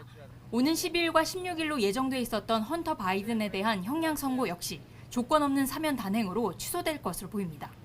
아들을 사면하지 않겠다고 공언해왔던 조 바이든 대통령이 약속을 뒤집으면서 파장은 더 커지고 있습니다. And I am satisfied that I'm not going to do anything. I said I abide by the jury decision. I will do that, and I will not pardon him. 공화당은 물론 민주당 제러드 폴리스 콜로라도 주지사도 후대 대통령이 남용할 수 있는 나쁜 선례를 남겼다며 비판이 잇따르고 있습니다. 특히 트럼프 당선인이 법무장관과 FBI 국장에 잇따라 충성파를 발탁하는 등 정치적 중립성을 저해하고 있다는 비판도 힘을 잃을 것이라는 우려가 나오고 있습니다. 워싱턴에서 YTN 홍상입니다. 핫한 이슈를 전문가에게 묻습니다. 이슈콜입니다. 미국 정부가 인공지능 개발의 핵심 부품인 고대역폭 메모리죠. 이 HBM의 중국 수출을 통제했습니다. 미국이 아닌 다른 나라에서 만든 제품이라도 미국산 장비와 기술이 사용됐다면 중국에 수출하는 걸 제한하기로 했는데요. 현재 전 세계 HBM 시장은 우리나라의 삼성전자와 그리고 SK하이닉스가 사실상 양분을 하고 있습니다. 이 때문에 국내 기업에 타격이 있을 거라는 우려가 나왔습니다. 특히 삼성전자는 HBM 매출의 20%가 이렇게 중국에서 나오는 것으로 알려져 있어서 피해가 불가피할 거라는 전망인데요. 이에 대해 우리 정부는 일단 국내 기업에 미칠 영향은 적을 것이라고 밝혔습니다. 미국 정부와의 협의를 통해 미국이 허용하는 방식으로 이 수출을 전환하면 영향을 최소화할 수 있다는 설명인데요. 하지만 업계의 우려는 잦아들지 않는 분위기입니다. 석병훈 이화여대 경제학과 교수와 분석해봅니다. 교수님 나와 계시죠? 예, 안녕하십니까? 네. 미국이 정권 교체기인 지금 왜 이런 조치를 내린 걸까요? 이것은 미래 세계 경제 성장을 주도할 AI 산업이죠. 인공지능 산업에서 미국과 중국 간의 기술 격차가 상당히 빠른 속도로 좁혀지기 있기 때문인 것으로 보입니다. 네. 그렇다 보니까 정권 교체기라도 미국 정부가 손을 놓고 있을 상황이 아닌 것이죠. 그래서 이번 미중 무역 전쟁의 핵심이라는 것은 결국은 AI 산업에서의 패권 다툼이라고 볼 수 있다라는 점을 다시 한번 상기시켜주는 것이고요. 그다음에 미 상무부 같은 경우 이번 수출 통제의 목적이 중국이 전쟁의 미래를 바꿀 수 있는 첨단 AI를 개발하는 것을 늦추고 중국이 자체적인 반도체 생태계를 구축하는 걸 방해하는 데 있다고 밝혔습니다. 이것은 역시 그동안의 바이든 행정부가 중국이 AI 기술에서 미국과의 기술 격차를 줄이는 것을 막기 위해서 그 부분에서 중국을 공급망에서 배제하고자 하는 전략적 디리스킹 전략의 일환이다라고 보시면 되겠습니다. 네. 이번 조치로 인해서 우리 기업에 미치는 영향은 어느 정도로 분석하십니까? 우리 기업에 미치는 영향은 일단은 대표적으로 SK하이닉스와 삼성전자에 미치는 영향을 생각해 봐야 되는데요. 네. 이번에 그 조치가 이 SK하이닉스와 삼성전자가 미국 상무부 허가를 받지 않고 HBM 제품을 중국으로 보낼 수 없도록 했기 때문입니다. 근데 지금 삼성전자의 영향이 더 클 거라고 보이는데요. 그 이유가 삼성전자의 경우에 지금 HBM2 같은 저사양 HBM을 중국에 판매를 하고 있기 때문입니다. 그래서 전체 매출에서 약 20% 정도를 차지하는데요. 그렇기 때문에 지금 엔비디아에서 품질 테스트를 받고 있는데 이것을 조기에 좀 통과될 수 있도록 노력을 해서 미국으로 매출을 증가시키는 방향으로 이 수출 통제의 영향을 극복할 수 있는 것을 모색해야 된다고 보이고요. 네. SK 하이닉스 같은 경우는 현재 HBM 물량 대부분을 엔비디아 같은 미국 시장에다가 판매를 하고 있습니다. 그리고 미국 내에서도 수요가 공급을 훨씬 초과하는 상황이기 때문에 큰 영향이 없을 것으로 보입니다. 이 외에도 한국에서 만드는 일부 반도체 장비 부품에 대한 중국 수출도 통제할 것으로 지금 발표가 됐는데요. 근데 우리 같은 경우는 지금 첨단 수준 장비만 통제하는 데 한정돼 있기 때문에 여기에 해당되는 국내 기업은 소수에 불과하다 이렇게 보고 있습니다. 대중국 강경 정책 같은 경우에 트럼프 2기 정부에서도 유지가 될 것으로 보이는데 우리는 어떻게 대비해야 할까요? 예, 그렇습니다. 지금 트럼프 2기 행정부에서는 중국을 글로벌 공급망에서 완전히 배제하는 디커플링을 추진할 것으로 보입니다. 그러다 보니까 결국은 우리가 중국에 그동안 수출과 수입을 많이 의존해 왔는데 네. 이것을 낮추는 방법으로 대응할 수밖에 없다 이렇게 보고 있습니다. 그래서 동남아시아나 유럽, 중남미 등으로 수출 시장을 다변화해야 되고요. 이미 중국의 생산 기지들을 건설해 놓지 않았습니까? 대표적으로 SK 하이닉스랑 삼성전자도 중국에 공장이 있는데 이런 공장에 대한 투자는 점진적으로 줄이고 중국 이외의 국가로 해외 생산 기지를 이전할 수밖에 없다 이렇게 보고 있습니다. 대신에 미국의 수출 통제를 받지 않는 서비스 수출을 중국으로 늘릴 필요가 있는데요. 대표적인 게 헬스케어나 실버 산업 같은 게 중국의 고령화로 인해서 수요가 급증할 것으로 보이기 때문에 네. 이런 부분에 서비스 산업 수출을 늘려야 되고요. 그러기 위해서는 지금 한중 FTA 2단계 협상을 하고 있습니다. 이게 서비스 시장 개방 관련된 협상인데 이것을 좀 신속하게 추진할 필요가 있고요. 또 다른 것은 중국에서 우리가 수입하는 것 중에서 가장 문제화될 수 있는 게 핵심 광물 자원입니다. 중국이 핵심 광물 자원을 무기화할 가능성이 있기 때문이죠. 그래서 광물 자원의 수입처도 다변화하고 중국과 이 광물 자원 공급 협력도 강화할 필요가 있다. 이렇게 보고요. 광물 자원 수입처 다변화 관련해 가지고는 결국은 지금 아시아 태평양 12개국이 결성한 다자간 무역 협정이죠. 포괄적 점진적 환태평양 경제 동반자 협정이라고 TPP라는 것이 있는데 여기에 가입을 빠르게 추진하는 것이 필요하다 이렇게 보고 있습니다. 네. 교수님, 조금 전에 광물 자원, 중국의 광물 자원 언급을 해주셨는데 중국에서 이제 많이 나는 게 히토류입니다. 다시 히토류로 맞대응할 수 있다는 전망도 좀 나오고 있죠. 어떻게 보십니까? 예, 그럴 가능성도 배제할 수 없다라고 보고 있습니다. 중국이 모든 수단을 동원해서 미국의 관세 인상 이런 것에 대응을 할 것이 크기 때문에요. 그래서 히토류 같은 경우만 해도 이게 17개 원소를 추출할 수 있는 전략자원, 대표적인 전략자원으로 반도체나 전자, 원자력공학 등에서 중요한 역할을 하고 있는데 중국이 이거를 현재 세계 시장에서 70%를 점유하고 있습니다. 그러다 보니까 중국이 사용할 수 있는 가장 큰 무기죠. 그리고 지금 2위 국가인 베트남 같은 경우만 하더라도 히토류 가공 기술 수준이 중국을 따라갈 수 없는 수준이기 때문에 충분히 이제 중국이 이 히토류 수출을 무기화할 수 있는 가능성이 크다. 1기 행정부 때도 이미 그 당시 히토류 점유율이 90%였는데 히토류, 리튬 같은 것들을 좀 공급을 차단함으로써 글로벌 공급망 리스크를 촉발시켰던 경험이 있거든요. 그래서 우리가 이에 대해서 대비 차원에서 히토류 수입처도 다변화하고 그다음에 중국과의 이 공급망 협력을 강화하는 방법밖에 없다. 이렇게 보고 있습니다. 네. 우리 상황을 보면 고래 싸움에 새우등 터진다라는 말이 떠오릅니다. 현명한 대응 기대해 보겠습니다. 석병훈 이화여대 경제학과 교수와 함께했습니다. 교수님 고맙습니다. 감사합니다.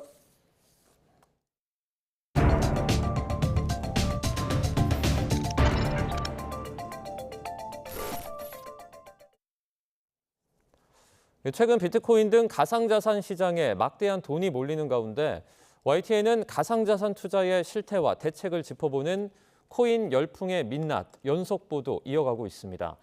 주식 리딩방에서 곧 상장될 코인이 있다며 투자를 유도한 뒤에 10억여 원을 가로챈 사건도 발생을 했는데 홍보한 코인도 투자 사이트도 모두 가짜였습니다. 양동훈 기자의 단독 보도입니다. A씨는 지난 6월 유명인 이름을 내건 유튜브 광고를 보고 카카오톡 주식 리딩방에 들어갔습니다. 자신을 교수라고 칭한 운영자는 2달여 동안 여러 종목 추천을 이어가다가 코인 투자를 권유하기 시작했습니다. 주식 공모주 청약을 하듯이 곧 상장될 신규 코인에 청약을 넣으면 큰 돈을 벌 수 있다고 홍보했습니다. 청약이 무위험, 고수익 90달러라고 하면 이 달러에 샀으면 90달러면 엄청나게 크잖아요. 이후 리딩방에는 운영자 말을 듣고 코인에 투자해 수십억 원을 벌었다는 인증 사진이 잇따라 올라왔습니다. 운영자가 안내한 코인 투자 사이트에 들어가 시험 삼아 돈을 입금하자 불어나는 게 보였습니다. 결국 A씨는 투자금을 17억 원까지 늘렸고 A씨가 가진 코인의 가치는 계속 상승해 1억 6천만 달러, 우리 돈으로 2,250억 원에 달하는 것으로 나타났습니다. 하지만 돈을 인출하려고 하자 사이트 측에서는 수익의 0.1%인 2억 3천만 원을 증거금으로 내야 한다고 말했습니다. 사기를 직감한 A씨가 돈을 주지 않자 웹사이트는 폐쇄됐고 운영자들은 휴대전화를 꺼버린 채 잠적했습니다. 상장 예정이라던 코인도 투자 사이트도 모두 가짜였습니다. 모든 대출을 다 받았어요. 1금융에서 받은 것만 해도 6억 정도 돼요. 이 사람들이 대출을 지인들한테 받아오라고 얘기해요. 최근 코인 투자 열풍 속에 이를 악용한 사기가 끊이지 않고 있습니다. 올해 들어 8월까지 금융감독원에는 코인 리딩방에서 투자 사기를 당했다는 신고가 194건 접수됐습니다.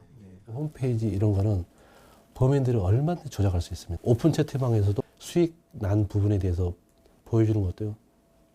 다 조작할 수 있습니다. A씨의 고소장을 접수한 경찰은 피해 규모가 크고 중대하다는 이유로 사건을 충남경찰청으로 넘겨 수사에 착수했습니다. YTN 양동훈입니다.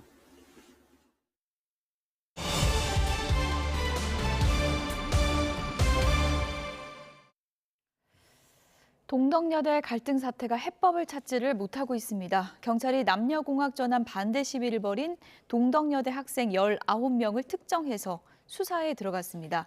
동덕여대 시위 후폭풍 알아보도록 하겠습니다. 김광산 변호사 나오셨습니다. 어서 오세요. 네, 안녕하세요. 네, 동덕여대가 시위 벌인 학생들을 고소를 했는데 이 학생들한테는 그럼 뭐 어떤 혐의가 적용이 되는 겁니까? 일단 고소는 21명에 대해서 했어요. 예. 그래서 아마 대부분 이제 주동작급을 특정을 해서 고소를 한 걸로 보이는데 21명 중에서 이 19명에 대해서는 특정을 하고 나머지 2명은 못했다고 그럽니다. 그래서 죄명은 그런 거죠. 일단 뭐 레커체를 하고 학교 기밀 파손하고 그랬기 때문에 이제 재물 손괴인데 재물 손괴가 2인 이상이 하면 또 가중 처벌되게 돼 있어요. 그렇군요. 그래서 공동 재물 손괴고 그다음에 이제 건조물 침입이죠. 학교에 무단으로 침입해서 학교 측의 허락을 받지 않고 침입을 했기 때문에 이것은 또 공동 건조물 침입. 근데 학교를 점거하고 나가지 않으니까 퇴거를 요구했을 거 아니에요. 퇴거에 불응하면 또 퇴거 불응죄가 되는 거고. 그다음에 이제 학교의 업무를 마비시켰기 때문에 이제 업무 방해죄 이런 죄명으로 학교 측에서 고소를 한 거죠. 근데 이제 뭐 19명이 이제 특정됐다 그러는데 많은 분들이 이렇게도 생각할 수 있을 것 같습니다. 누가 봐도 이제 단체가 이렇게 저지른 일이고 단체가 입힌 피해인데 일부 학생만 특정하는 게 좀 맞느냐 이런 생각할 수 있을 것 같거든요.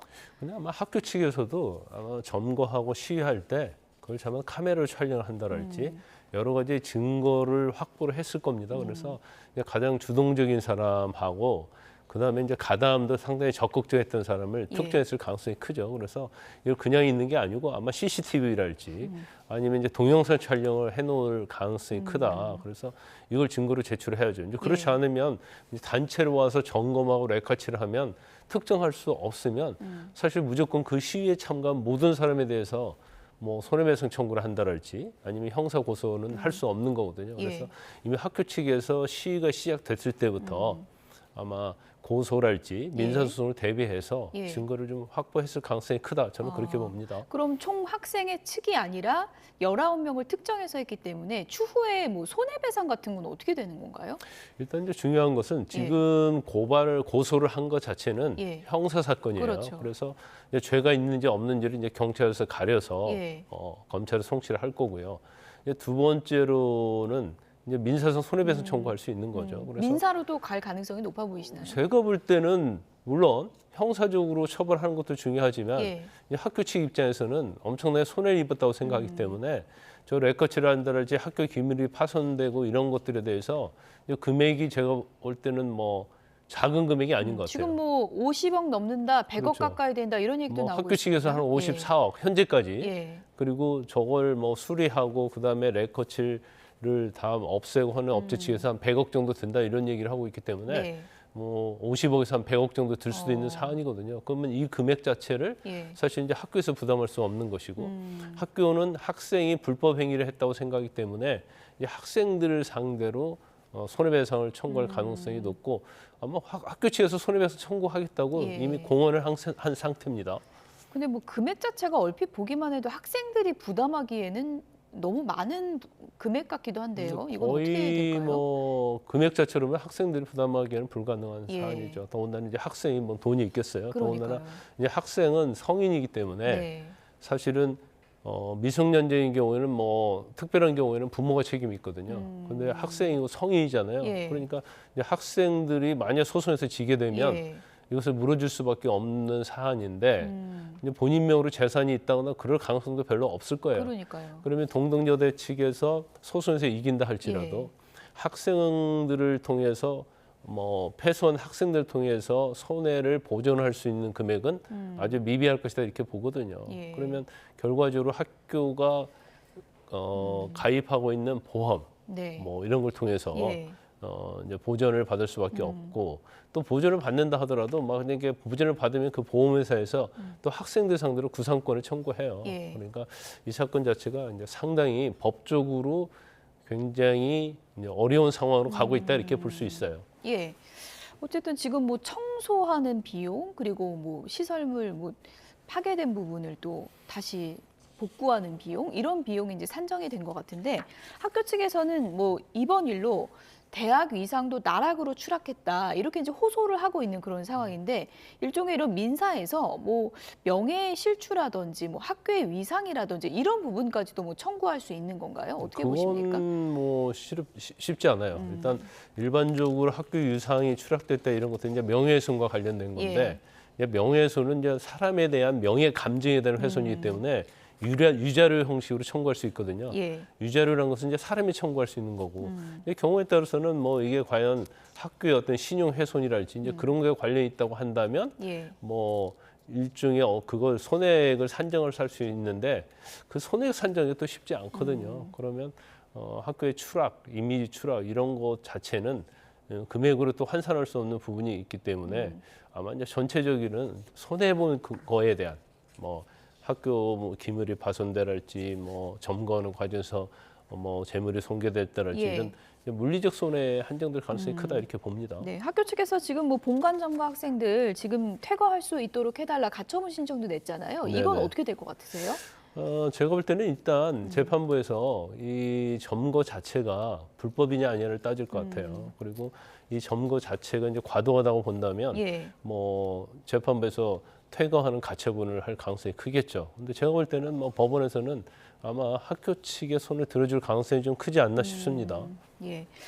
뭐 이번에 뭐 사태가 굉장히 커지다 보니까 지금 이게 확인된 건 아니지만 외부 세력이 개입했다 이런 얘기까지 지금 나오고 있잖아요. 이 부분도 좀 뭐 수사가 이루어질까요? 아마 이 부분은 이제 학교 측에서 주장한 것 예. 같아요. 그래서 약간 뭐 이 학생들의 시위가 페미니즘이랄지 이런 여성 운동과 관련된 게 아니냐. 그래서 이 학생들을 선동을 하고 그런 외부 세력도 있지 않느냐. 이게 아마 학교 측의 생각인 것 같아요. 예. 그런데 이제 단순히 주장만은 되지 않고 학교에서 이제 구체적인 증거를 냈을 때는 이제 그 사람들이 아까 말씀드린 이제 형사와 관련된 범죄 행위에 예. 이제 공동으로 가담한 사실이 인정이 된다고 한다면 예. 이제 외부 세력에 대해서도 경찰이 당연히 수사를 할 가능성이 높다 이렇게 봅니다. 예. 어쨌든 이제 경찰 수사가 특정 학생들에 대해서 이제 수사가 좀 본격화될 것 같은데 저는 또 궁금한 게 지금 뭐 많은 학생들이 지금 가담돼 있는 거잖아요. 네. 특정 지시에 의해서 움직인 것인지 아니면 많은 학생들이 자발적으로 움직인 것인지 이 부분도 좀 수사의 포인트가 되는 겁니까? 일단 그 이제 형사 사건과 민사가 구분이 돼야 하는데 예. 이제 형사 사건에서는 이제 주동자라고 우리가 그러잖아요. 그래서 이제 주범이 있고 종범이 있고 그러는데 예. 이것이 누구의 지시에서 적극적으로 이루어졌다고 한다면 이제 그 사람들은 주범, 주동자가 되는 거예요. 그래서 형사 처벌을 하는 데 있어서도 차별화가 될 수 있죠. 그리고 주동을 한 사람들, 소극적 가담한 사람들 그렇게 나눠볼 수가 있는 거고 예. 그다음에 이제 민사소송으로 가면 공동 불법 책임이 되는 거거든요. 그리고 공동 불법 책임이라는 것은 같이 공동으로 손해배상을 해줘야 하는 의무가 생기는 거고 예.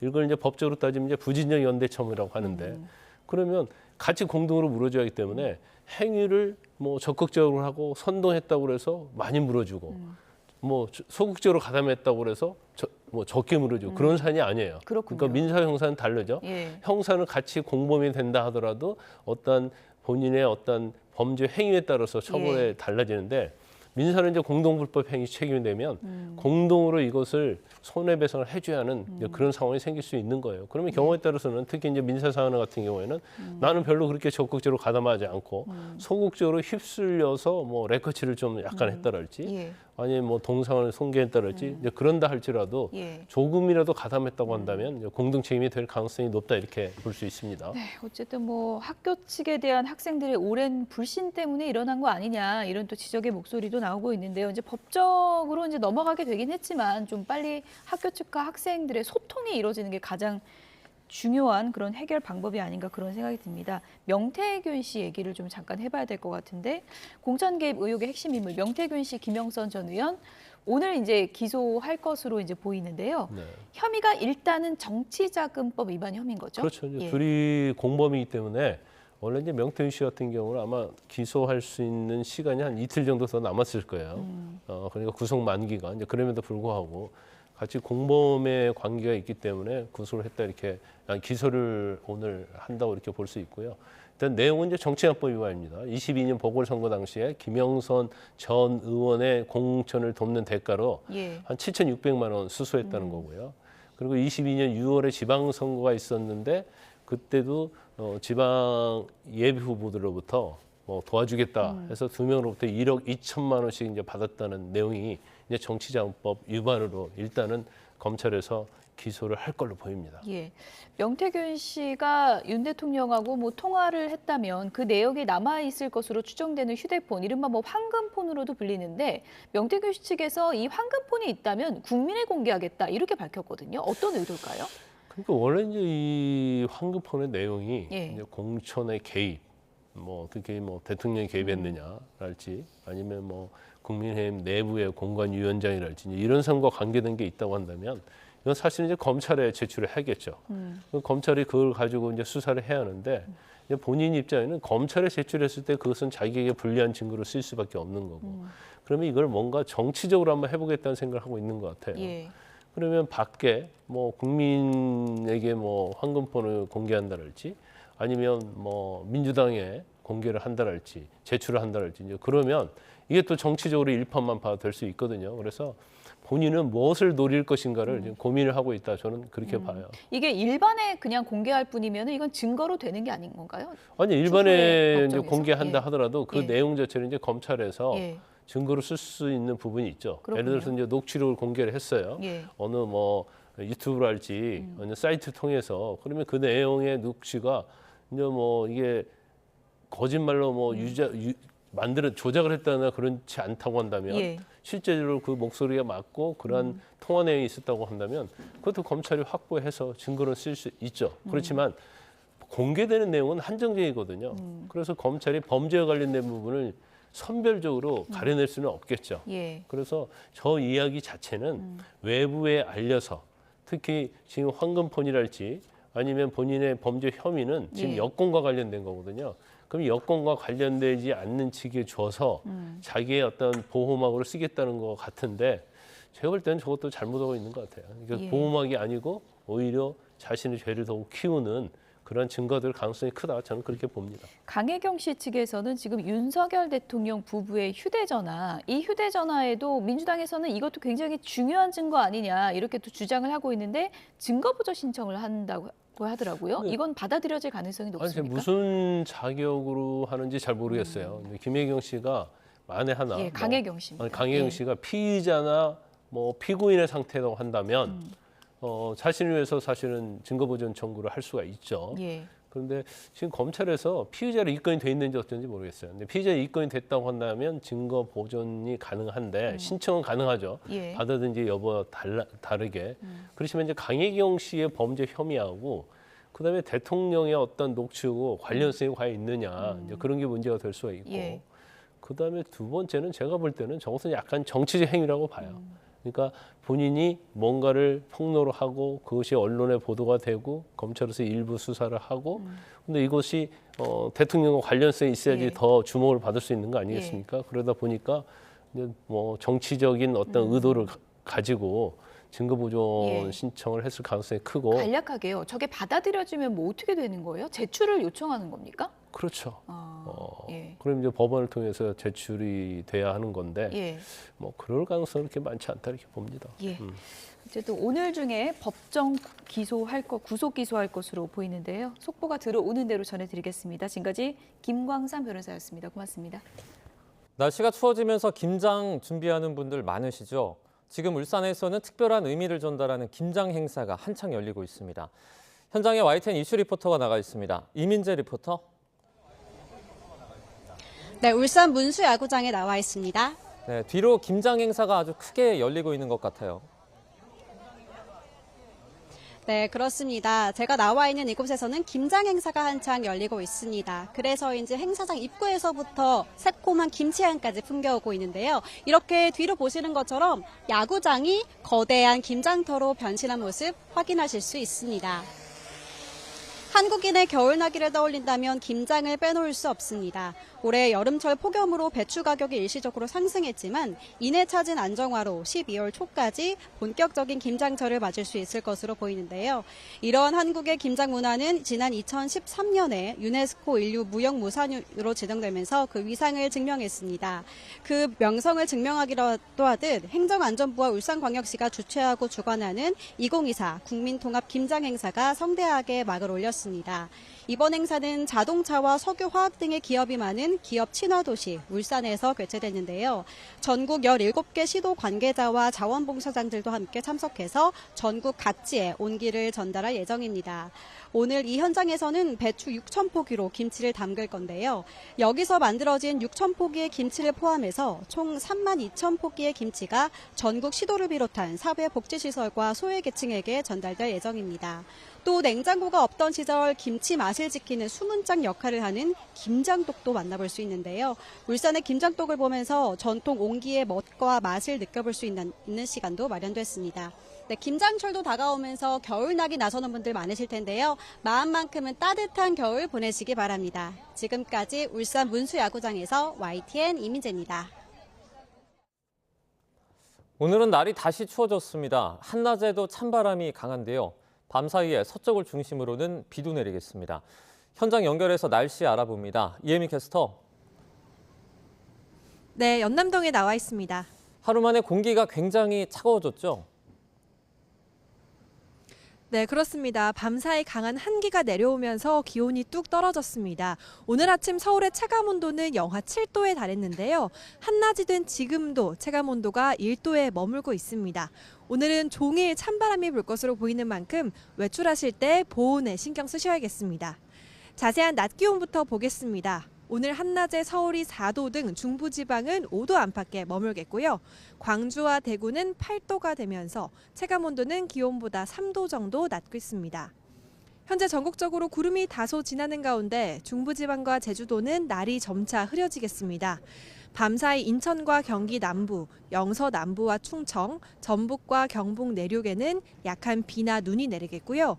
서울에서도 밤 한때 약한 빗방울이나 눈날림이 예상됩니다. 양은 적지만 추위 속에 빙판길과 도로 살얼음이 발생할 수 있어서 주의하셔야겠습니다. 당분간 영하권 아침 추위는 계속되겠고요. 모레는 중부 내륙에 약한 비가, 주 후반에는 호남과 제주도에 비나 눈이 내릴 전망입니다. 내일까지는 달의 인력이 강해서 해수면이 높은 기간입니다. 만조대 저지대에서는 침수 가능성도 있는 만큼 안전사고에 유의하셔야겠습니다. 지금까지 YTN 이혜민입니다. 뉴스나우 오늘 순서는 여기서 마치겠습니다. 내일도 생생한 뉴스로 찾아뵙겠습니다. 여러분 고맙습니다.